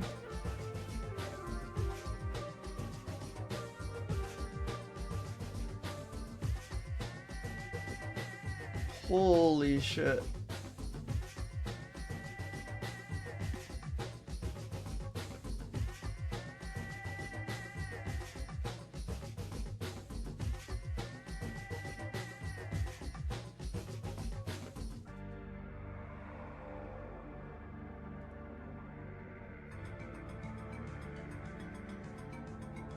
Holy shit.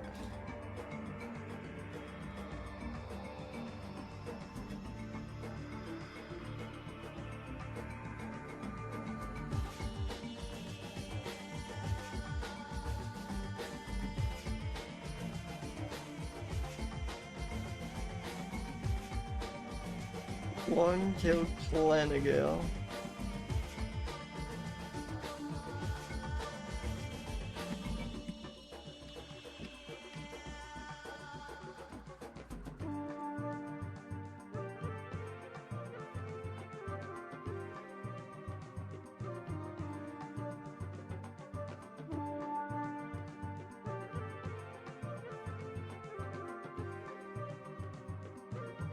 Penguin? It looks so baby, but actually when you're just like fiercely and get penguin from like what we've been reading about it.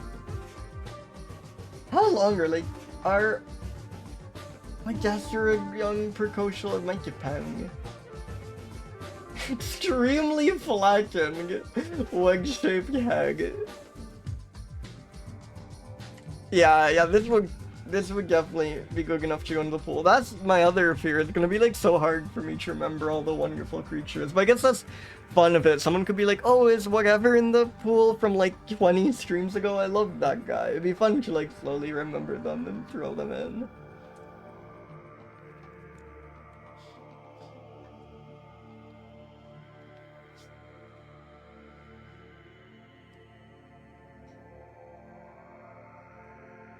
Ferocious nocturnal predator? Hell yeah.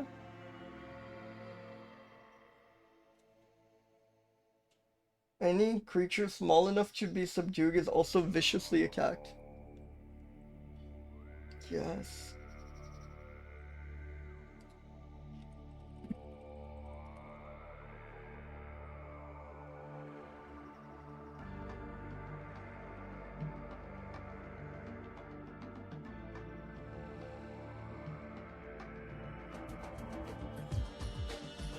Incredible.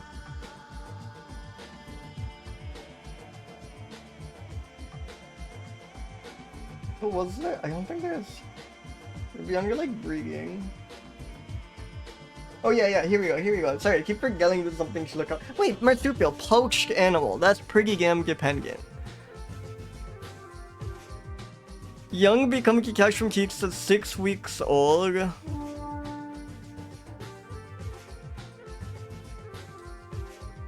And are left in a grassy nest under litter or within tussock grass clumps while the mother forages. Independent, immature, generally appear in December to April. So they're kind of coddled. I love that they just get like nest left in these like grass clumps while mom goes out to nest, while mom goes out to like forage. I actually think that's like quite dependent. Like they're just like waiting there helplessly until mom gets back to food. But they do pretty quickly become independent, it sounds like. But I think like middling on the higher side dependency scores.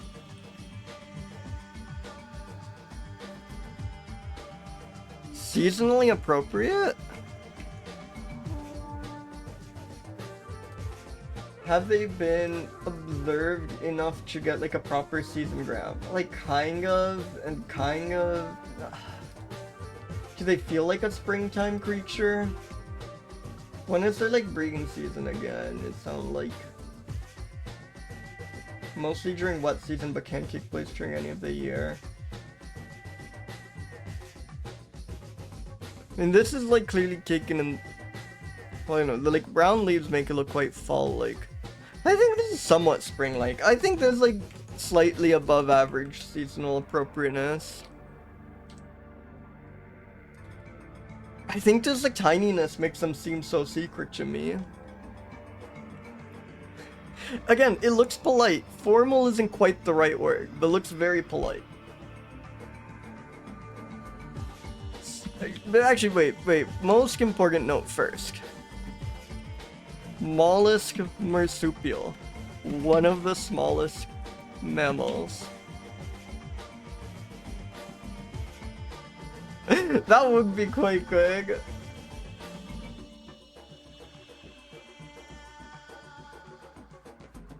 Especially if all the silhouettes were like from one page of the Handbook of the Mammals of the World, so they're all like extremely similar. I think that could go crazy. Like just, yeah, the silhouette. That's actually, yeah, let's do that. I'm putting that in the note at least.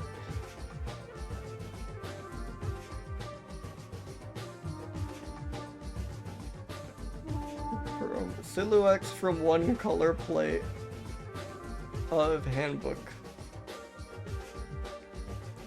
of Mammals of the World. I know, even if we had the full color image, but I love the like thing where the silhouette suddenly gets filled as though at the end, as though that's the big giveaway. I think that would be like kind of a visual gag, right? Like if it went silhouette to image. I know if we had the image it would still work, but I think that's the funny, like the big reveal is you see the mouse that looks the exact same as all the other mouse and exactly like you thought it was going to, right? Eviscerates large prey like grasshoppers. Terrifying style. Liggle biter. I love you, long-tailed Planigale. I love you so much. yeah. I know, large prey like grasshoppers is so wonderful to me. So good. Anyways, I think an ag break for real is starting now. So I will see you all in a minute.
Hello!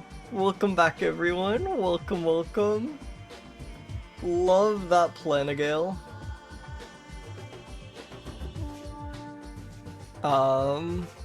Yeah, welcome. Let's spin another mammal.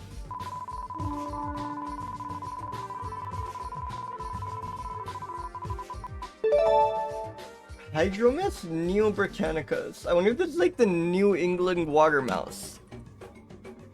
New England water mouse. The new Britain water rat. They're like... I know Britannicus is like Britain, not England.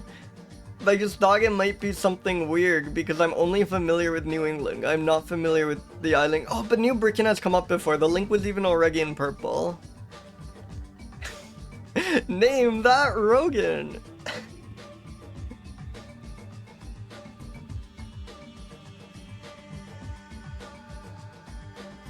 And New Britain probably has way more interesting mammals than New England, so it's kind of like doubly shameful that that's where my mind went.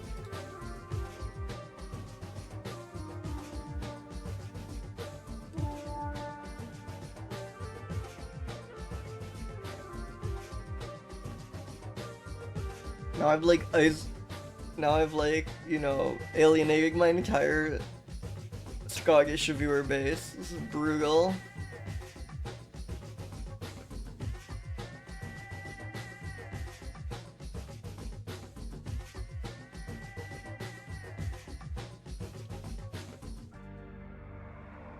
So there. They live in evergreen tropical rainforest and increasingly montane, mossy communities at higher elevations.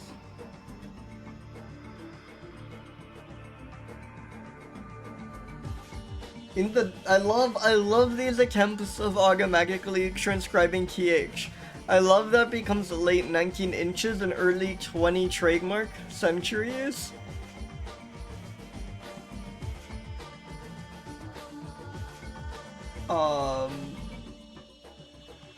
Yeah, lowland forests were, would you believe it, extensively cleared for palm oil cultivation. Jesus.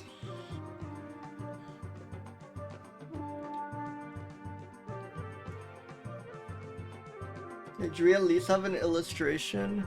Please? Please? No? No? What the hell am I supposed to do for the new Bricken water rat? They're semi-aquatic, that's pretty cool.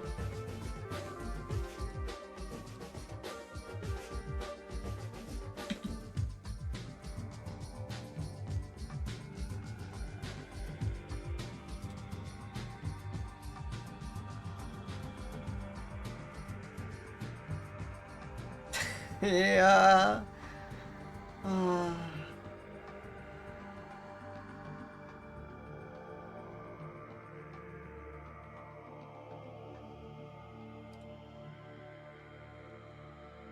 The brutal thing is they tell us where it appears in the illustration, but they just forgot to scan that page or something. This is extremely secret, though.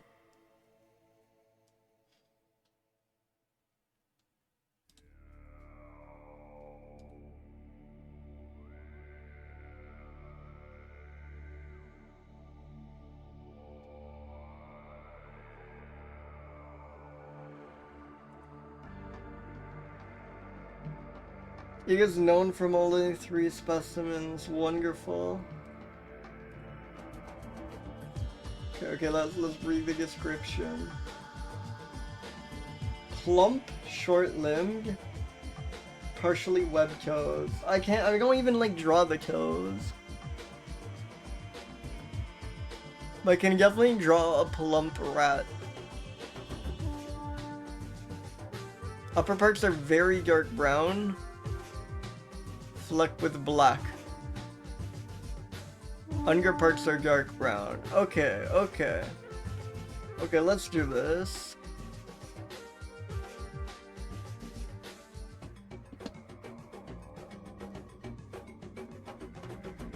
That was the wrong attribution. Shoot.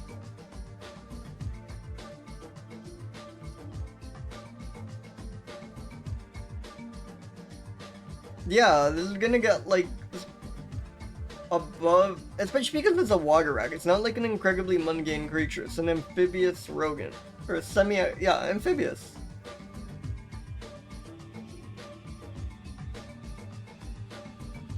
Okay, that is plump. That is undeniably plump.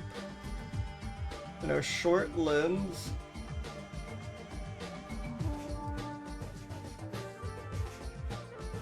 How's the tail length? Tail is like almost the exact same length as its body, okay.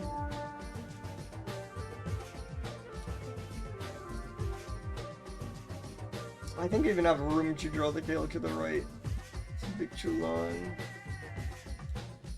There, yeah, a bit more. There we go.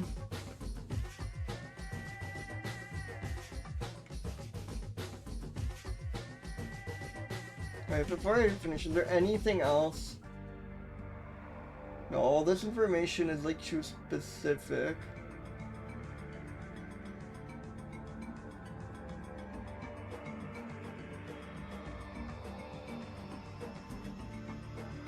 Much color variation across its range. Well, that's about a different wrap, but it sounds like there's two. Thank you, thank you.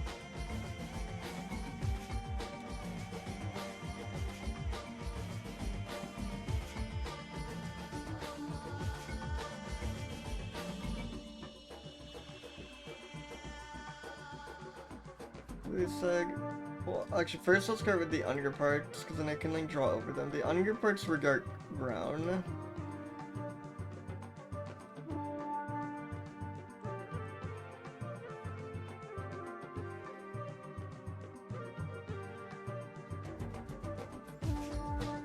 And then very dark brown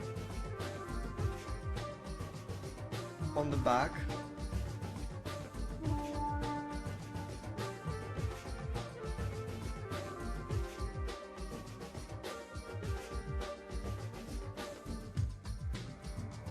There we go.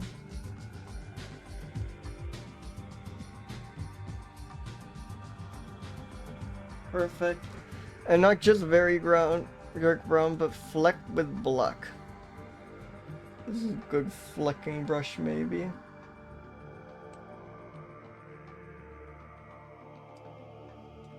Well, that's overly flecked.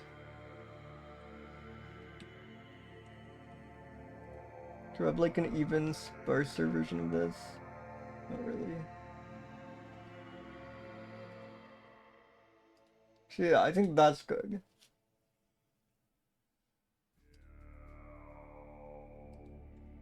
Now we go back here. The eye should be about here.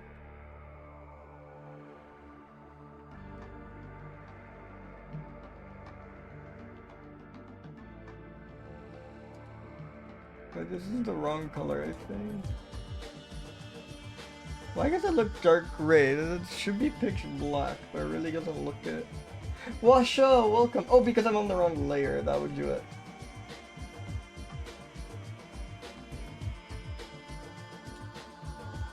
Actually, that's like... Oh, I know, because I was just using the erase tool. That would do it even more so. There we go. Welcome, Washo. I am drawing... Sorry, I should update the name of the species.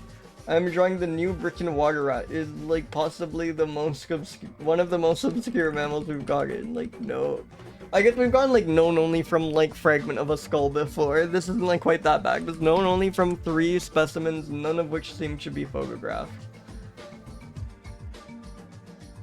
So I am forced to try and illustrate the new Britain water rat.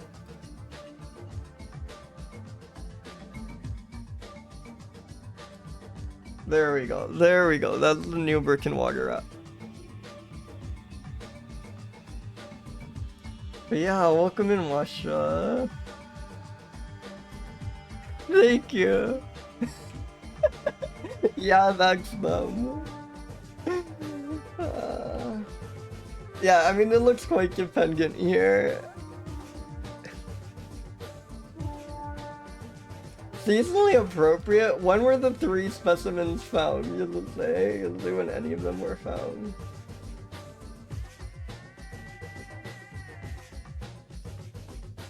I don't think it does. Water rat. I feel spring.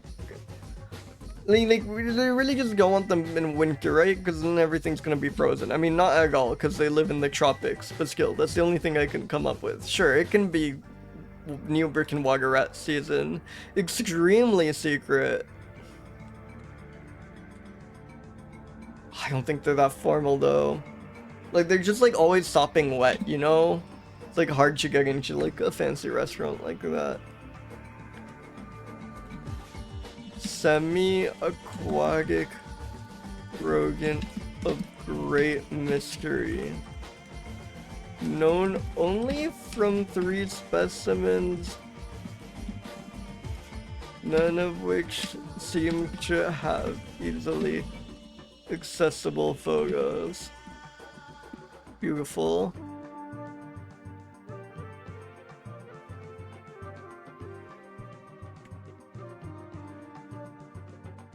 Like, spin another mammal?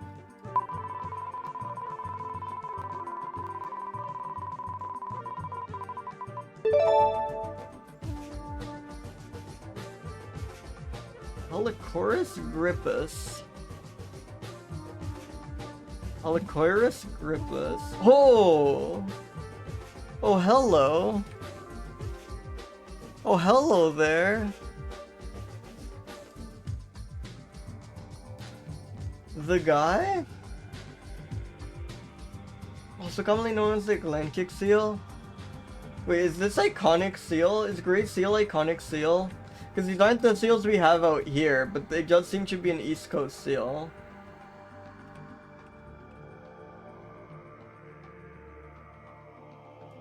Yeah, I assume this is an iconic creature. And the Wikipedia article's fairly long. Holy shit. Oh, they're so cute.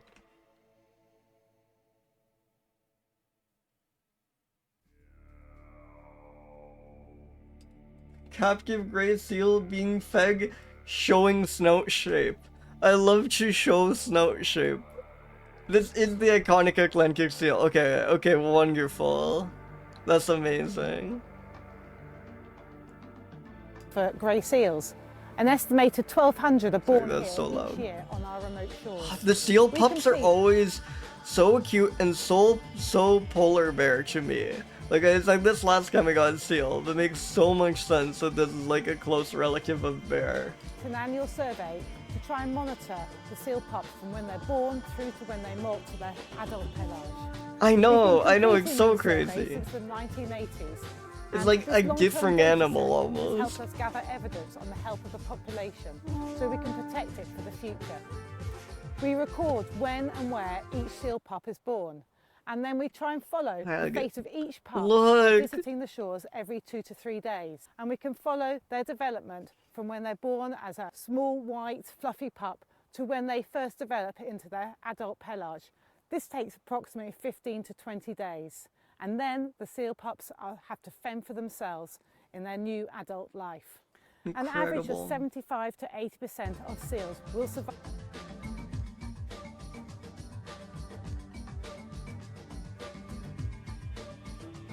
They clap. While it is originally understood that marine mammals communicate vocally, new research conducted by researchers at Monash University shows that gray seals clap their flippers as another form of communication. They clapped their flippers underwater to deter a predator from attacking, presumably just because it's like too cute to attack at that point. If done during mating season, the clapping can be used as a way to find a potential mate. Incredible. Clapping seals are associated with aquariums and zoos but were never observed in the wild in this behavior. They're astonished at how loud the marine mammals were able to clap underwater, but it's logical for the reasons they do this. That is beautiful. That is so good.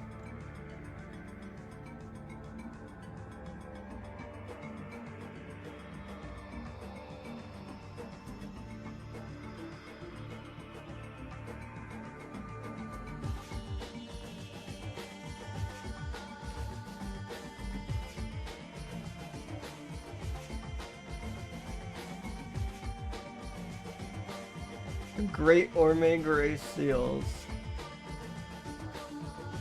Aww. Seals playing.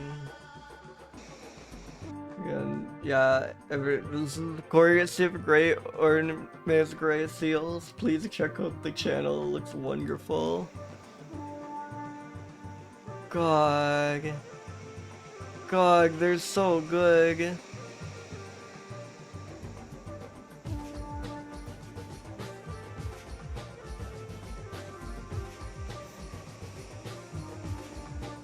They're so goofy. Yeah, exactly, Jam. Hell yeah.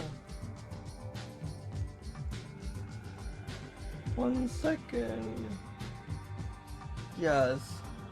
Yes, look at these seal pics. Ah. I love this pose, like someone just told like a really bad joke. Yes. This is so look at that. Zoro I also love that these are by Jacob Farr, because like Jacob Farr of African bat fame, like almost all of our African bat photos come from Jacob Farr, and I think that's his specialty, but I'm glad he has like just incredible adorable seal photos as well. Yes, this is the animal, this is the Atlantic seal. Yeah. Oh, I see what you're saying. Sorry, misparsed your message. Yeah. They are always going hot. It's so colon 3. It is so colon 3. They do always look so comfortable. They love to just like lounge on the sand. I saw. Wait, let me pull up my footage.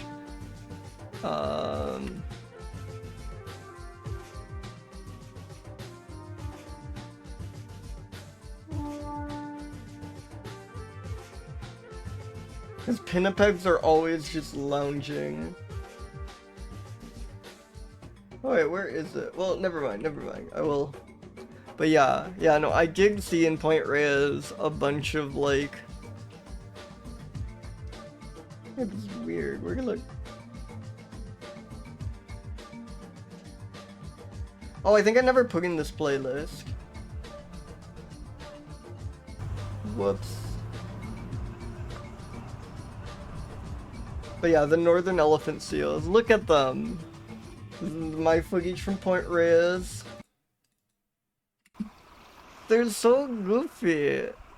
Sorry, this is a different seal. I should give the disclaimer that this is a different species of seal, because the talk of them always looking so comfortable reminding me of this.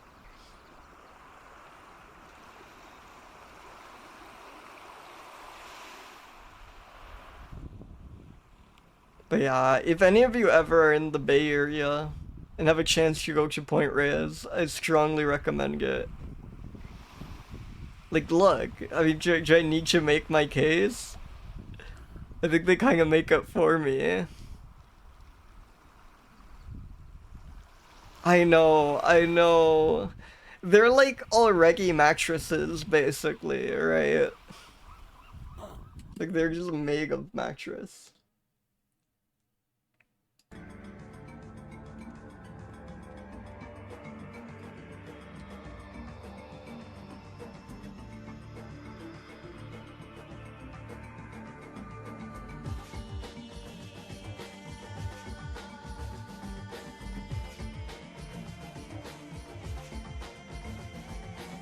Images by Jacob Farr.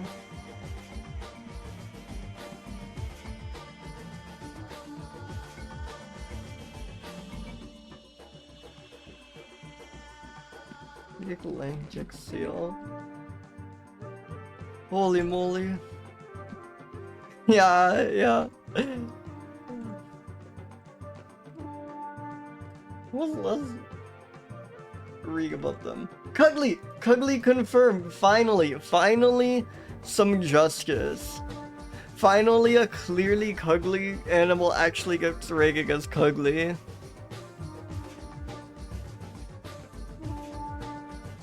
They so are cuddly. I mean, like, look at that video. Let's go.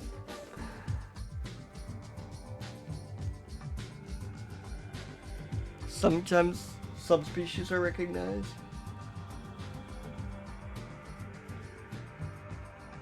Yeah, the Eastern Atlantic, like the European ones, I guess are different from the Western American, like the North American ones. Western Atlantic, rather. Well, they sometimes breed in caves.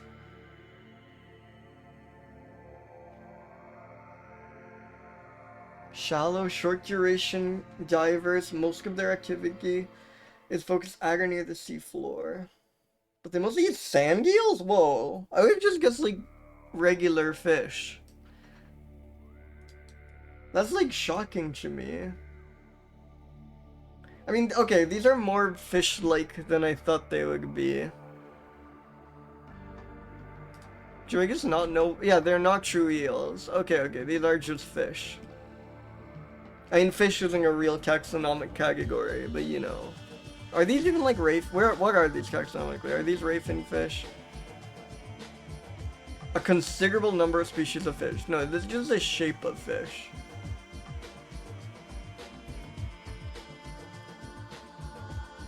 Oh, okay, but they all land in this family, and they are rafin fish. Are eels rafin fish? Very quick? Yeah, they are. Okay, never mind. That doesn't help. But they are quite differently related from eels. They're, like, more related to stargazers, wrasses, parrotfish. Man, fish are so cool. It's like crazy how alive the ocean is. Like, you just go there and like there are just fish everywhere swimming about. There's like so many living things.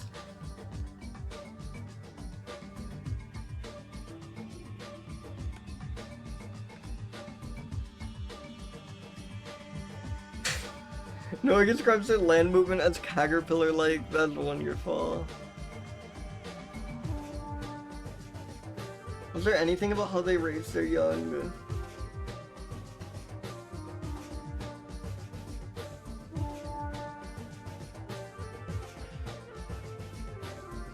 Oh, 2 weeks after giving birth,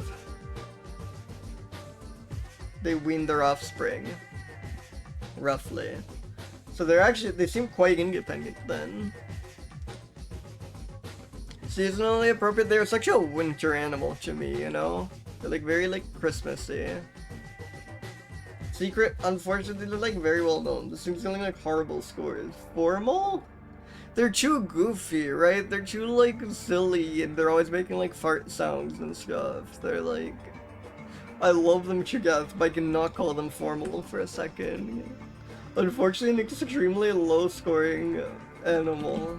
Not a good gauge for Atlantic seal to be wrong.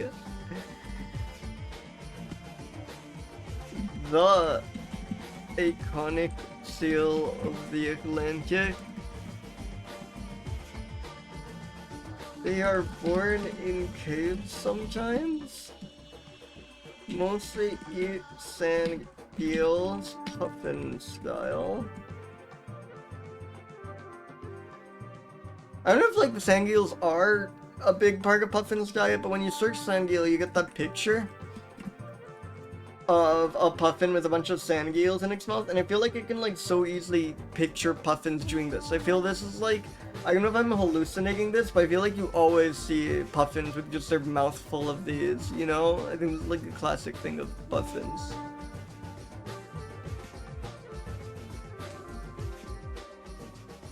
Yeah, I think they wouldn't mind. I think they're chill about it. Yeah, exactly. Chilling on the beach is not formal.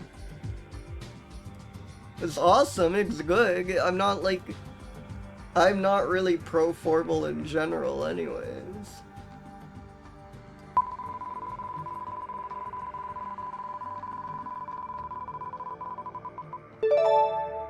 Miniopterus, tiny short ridges, tiny bat. We have so many short ridge creatures. Shortridgei long-fingered bat, sure. No Fogo. We have legal skulls. Because number 9 on this image.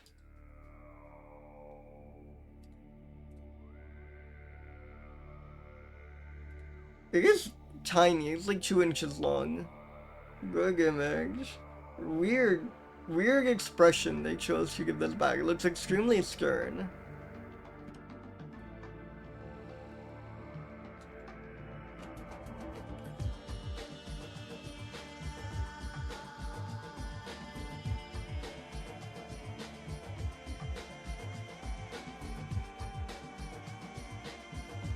Yeah.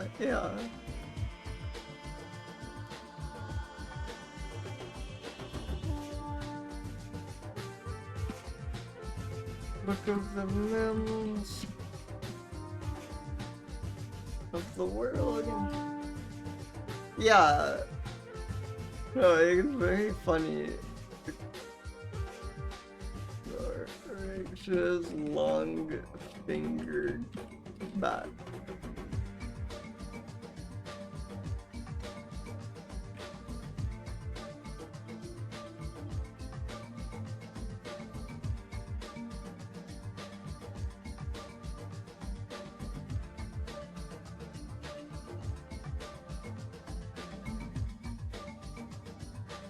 No information on their habitat? Yeah.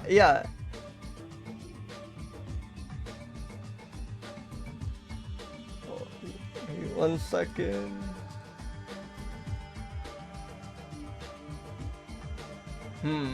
Okay, so there's some video that may have a Fogo. Well, let me know if you find something. Little is known about their ecology.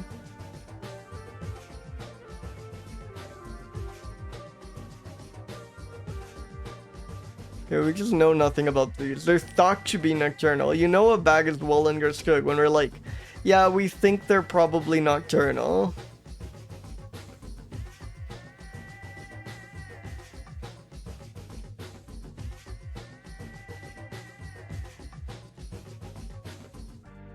It looks independent to me. No, again, Halloween creature. It seems really quite secret, like we know next to nothing about them. It looks formal. I think backs tend to be like well dressed, you know?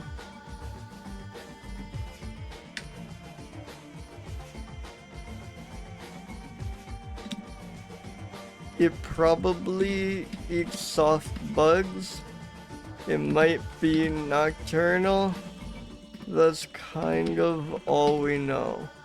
Oh, also, it's really small, it seems. Beautiful.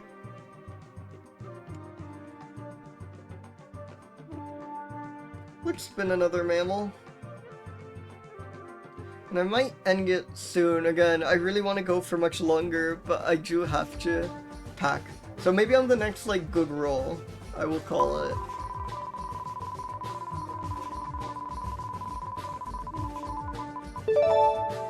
Holy shit!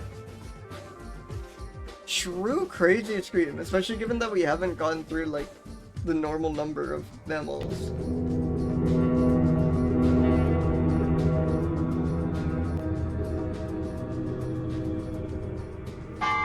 The Upemba shrew. Classic shrew range right there. Its natural habitat is swamp.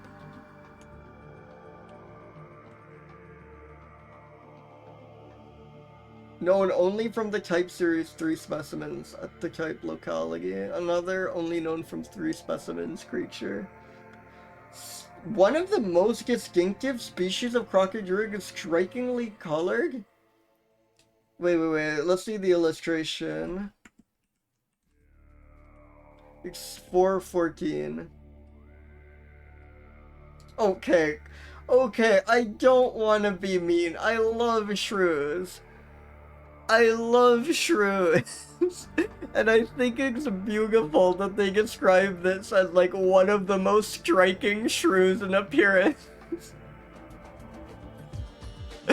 I mean, they're not wrong. I can't list a bunch of shrews that are much more striking in appearance than this guy, but you know, I was getting ready for like a zebra patterned shrew or something. That is so good. That is so good.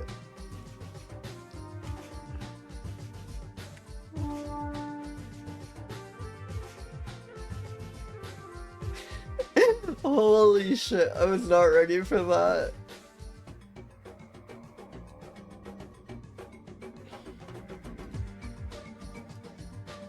Whoa, gold and diamond mining in specific, like mining generically we've seen, but that's kind of neat.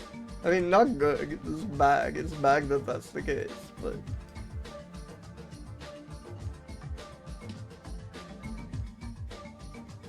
yeah. Oh, that is so funny. I love that. One of the most distinctive species of Crocidura is strikingly colored.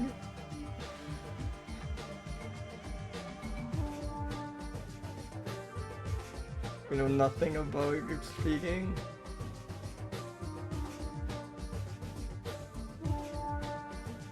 Stricken by overfishing, I guess that probably disrupts the ecosystem, but that like deeply confused me for a second.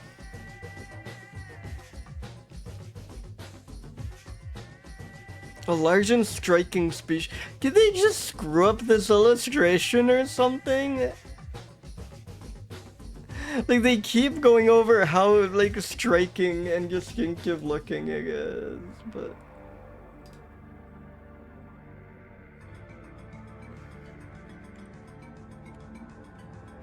maybe this is, if you spend all day looking at shrews, which I guess I kind of do. Yeah, again, shrews by default strike me as kind of dependent. Seasonally appropriate.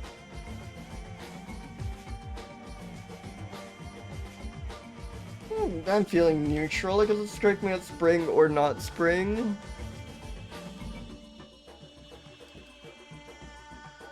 I mean, that's very mysterious. I think it gets secret points for that.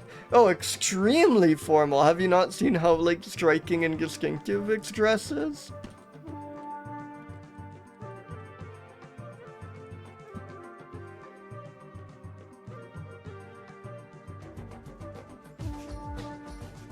So comments. One of the most distinctive species of Crocidura, it gets strikingly colored. But you could already see that. I mean, come on.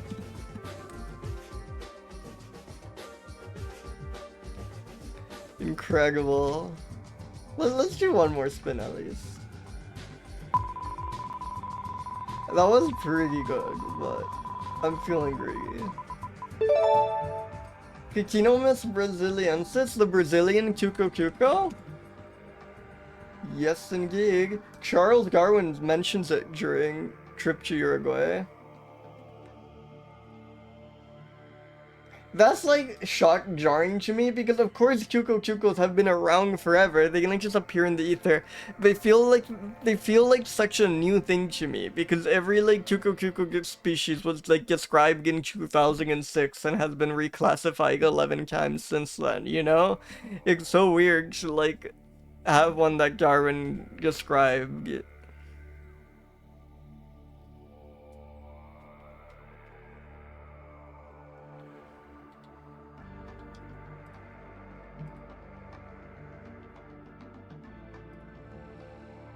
Whoa, GBIF is being slow. They live on the southern coast of Uruguay. Awesome for the Brazilian cuco, though here it says it is found mainly in the state of Minas Gerais in Brazil.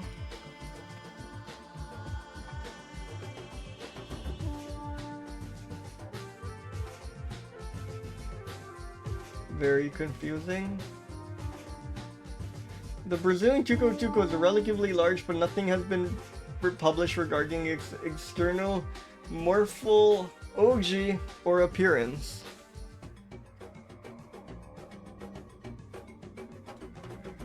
though.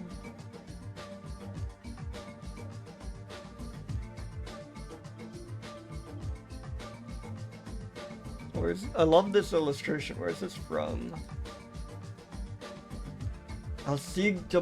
Darbinier. Sure. Hell yeah.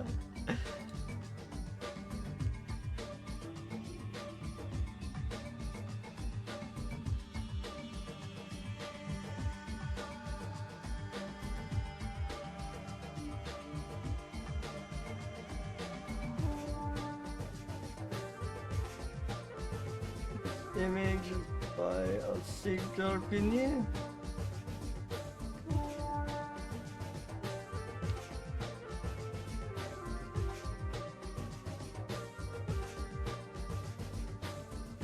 Brazilian Tuco.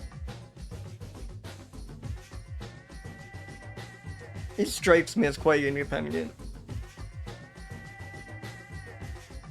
Why not like Groundhog Day? That's the like closest to a Tuco holiday there is. Groundhog Day celebration, February. We're past it, but we're still like closer. Yeah, we're like middling instance. I could see these in spring. I feel like burrowing creatures feel springtime to me. I don't know why. It looks like it knows something. There's also like the mysterious of wise. Like the Chucos are mysterious, so this one seems to be much less mysterious. There's no Phogos, which helps. I think like a 155 is fair. I think it's somewhat formal. It's like a 158 formality.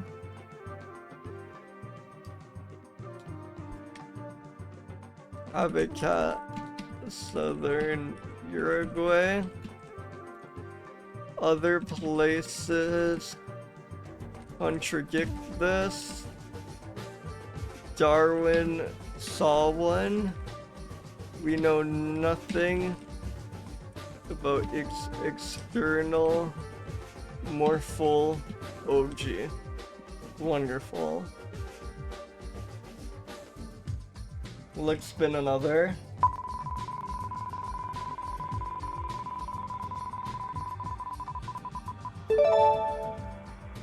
Notoryctes? Typhlops. Oh, the southern marsupial mole. God, marsupial moles are crazy. It's crazy that like marsupials just invented being a mole a second time. You know, the fact that they have like their own shrews, their own mice, their own those things. That makes sense to me, because that just seems like a very common body type for a mammal to have. Mole is insanely specialized, and yeah, the illustration, I like fully thought this was the head when it was in thumbnail size. Look at that face, that is incredible. Also the front view is so good. What a strange creature. Yeah, even the mole claws. But it's like off, right? Like, yeah. Ikjari. Yeah, Astral Sage. I've been so curious about the marsupial moles. Wait, the illustration does not do it justice? Hold on. Holy shit, that is a weird creature. I love this illustration so much. This one is so good. Wait, sorry, look at that. That is so friendly and so, I know I'm always saying this with those old illustration, but this is so storybook.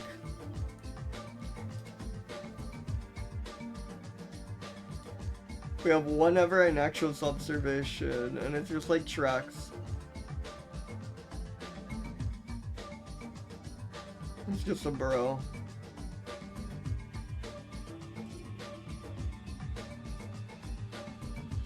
Yes, what the hell?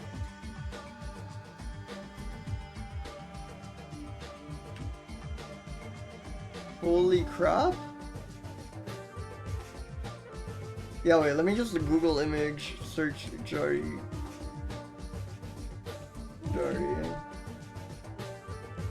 This thing is insane? That is terrifying? I love it. I love it so much. This is an alien? Holy shit. Well, I'm glad we rolled another.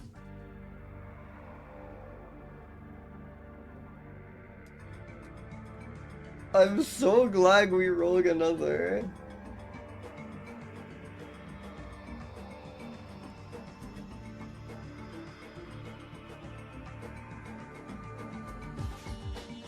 Yeah.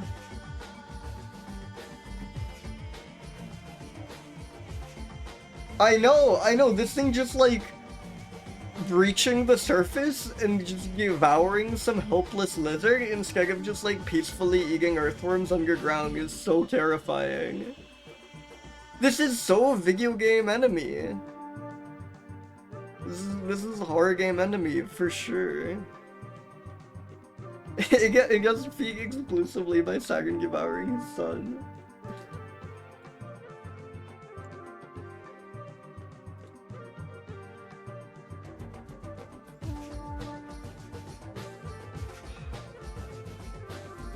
Yeah, it looks like it's like incredibly poorly, like incredibly mysterious, like. Seems. Just from like the headlines and stuff, my impression is not a creature we know very well.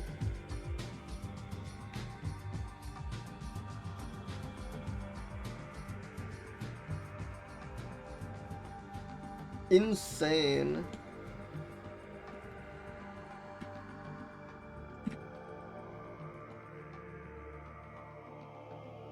Digging trenches in this like you excavate the tunnels, that's amazing.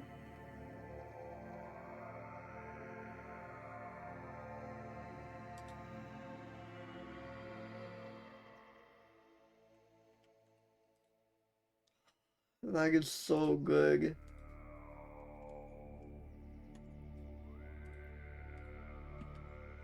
Okay, let's read.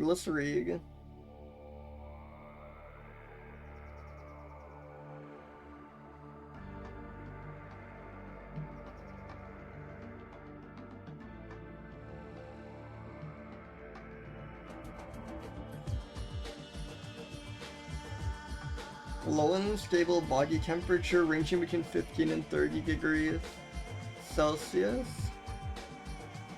That's like 60 to 85 Fahrenheit.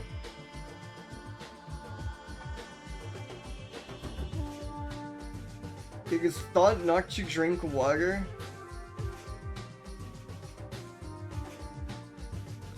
Oh, it doesn't like need the usual desert adaptations because it's so much cooler underground. Yeah, we know very little about it.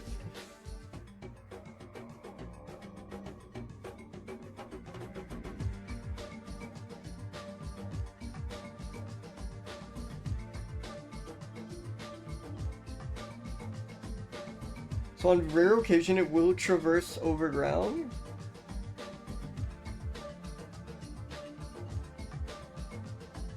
According to Aboriginal sources, this may happen at any time during the day, but seems more likely after rain and in the cooler season.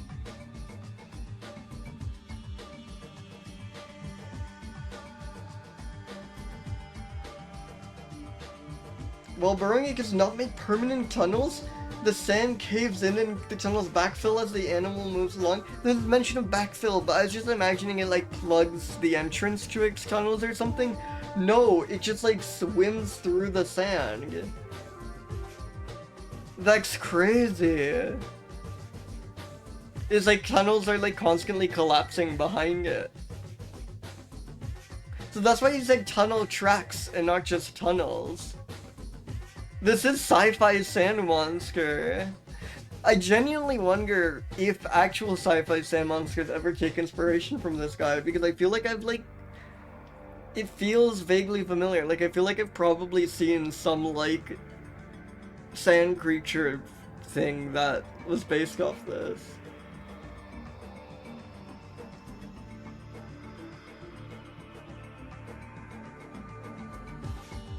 Oh, but it does seem like it does actually mostly eat underground bugs. So I don't know what's going on in that one photo. Maybe I should read that article.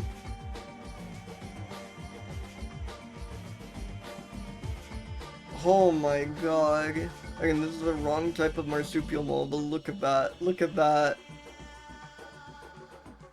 That's so weird.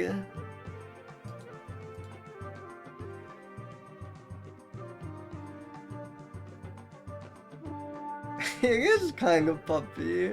I kind of love it.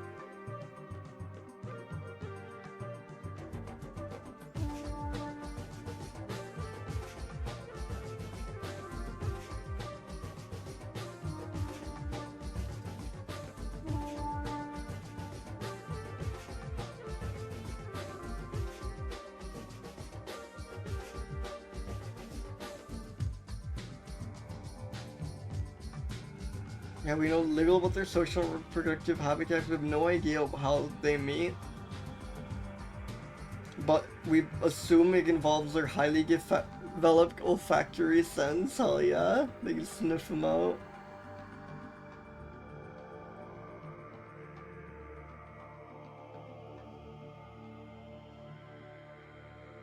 And also that they like...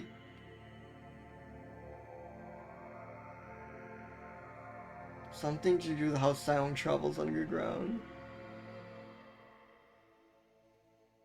It's like too mysterious to like evaluate as conservation status.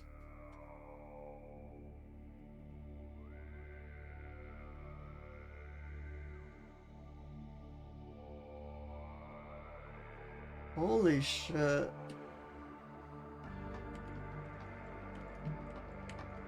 It also lacks complete eyes as has little needs for them.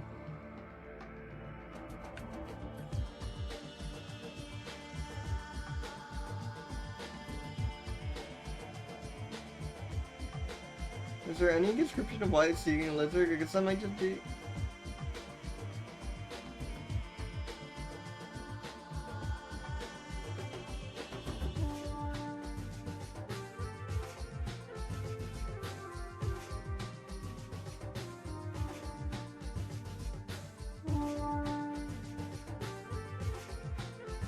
I know.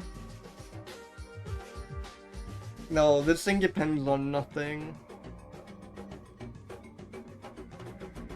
You know, it's like scary, it's a monster, but it's not like a Halloween Kogig. I think it is actually like spring or something. Then again, it's like winter in Australia.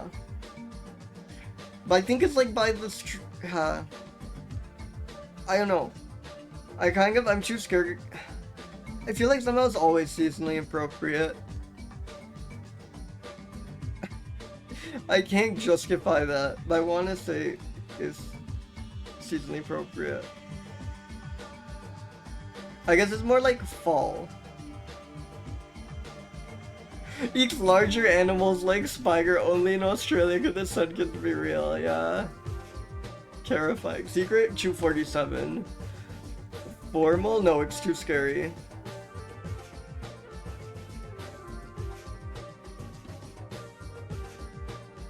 Terrifying sand monster puppy.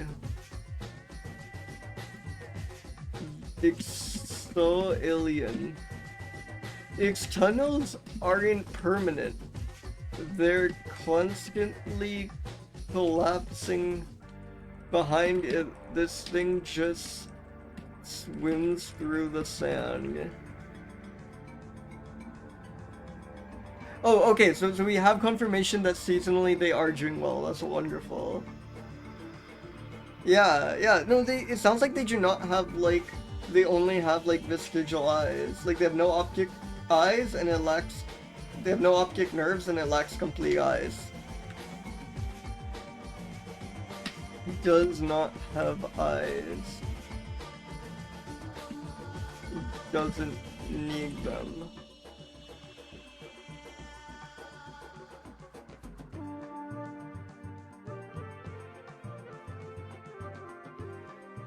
Oh, yeah, that's an important one. Orange, permanent. Thank you, thank you.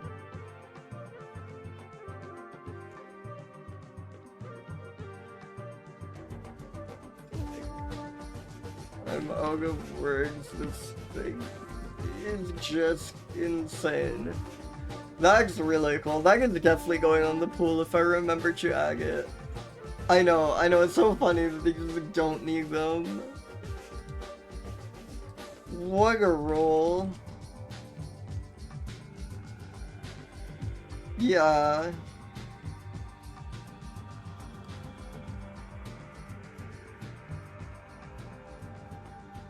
Anyways, let's go.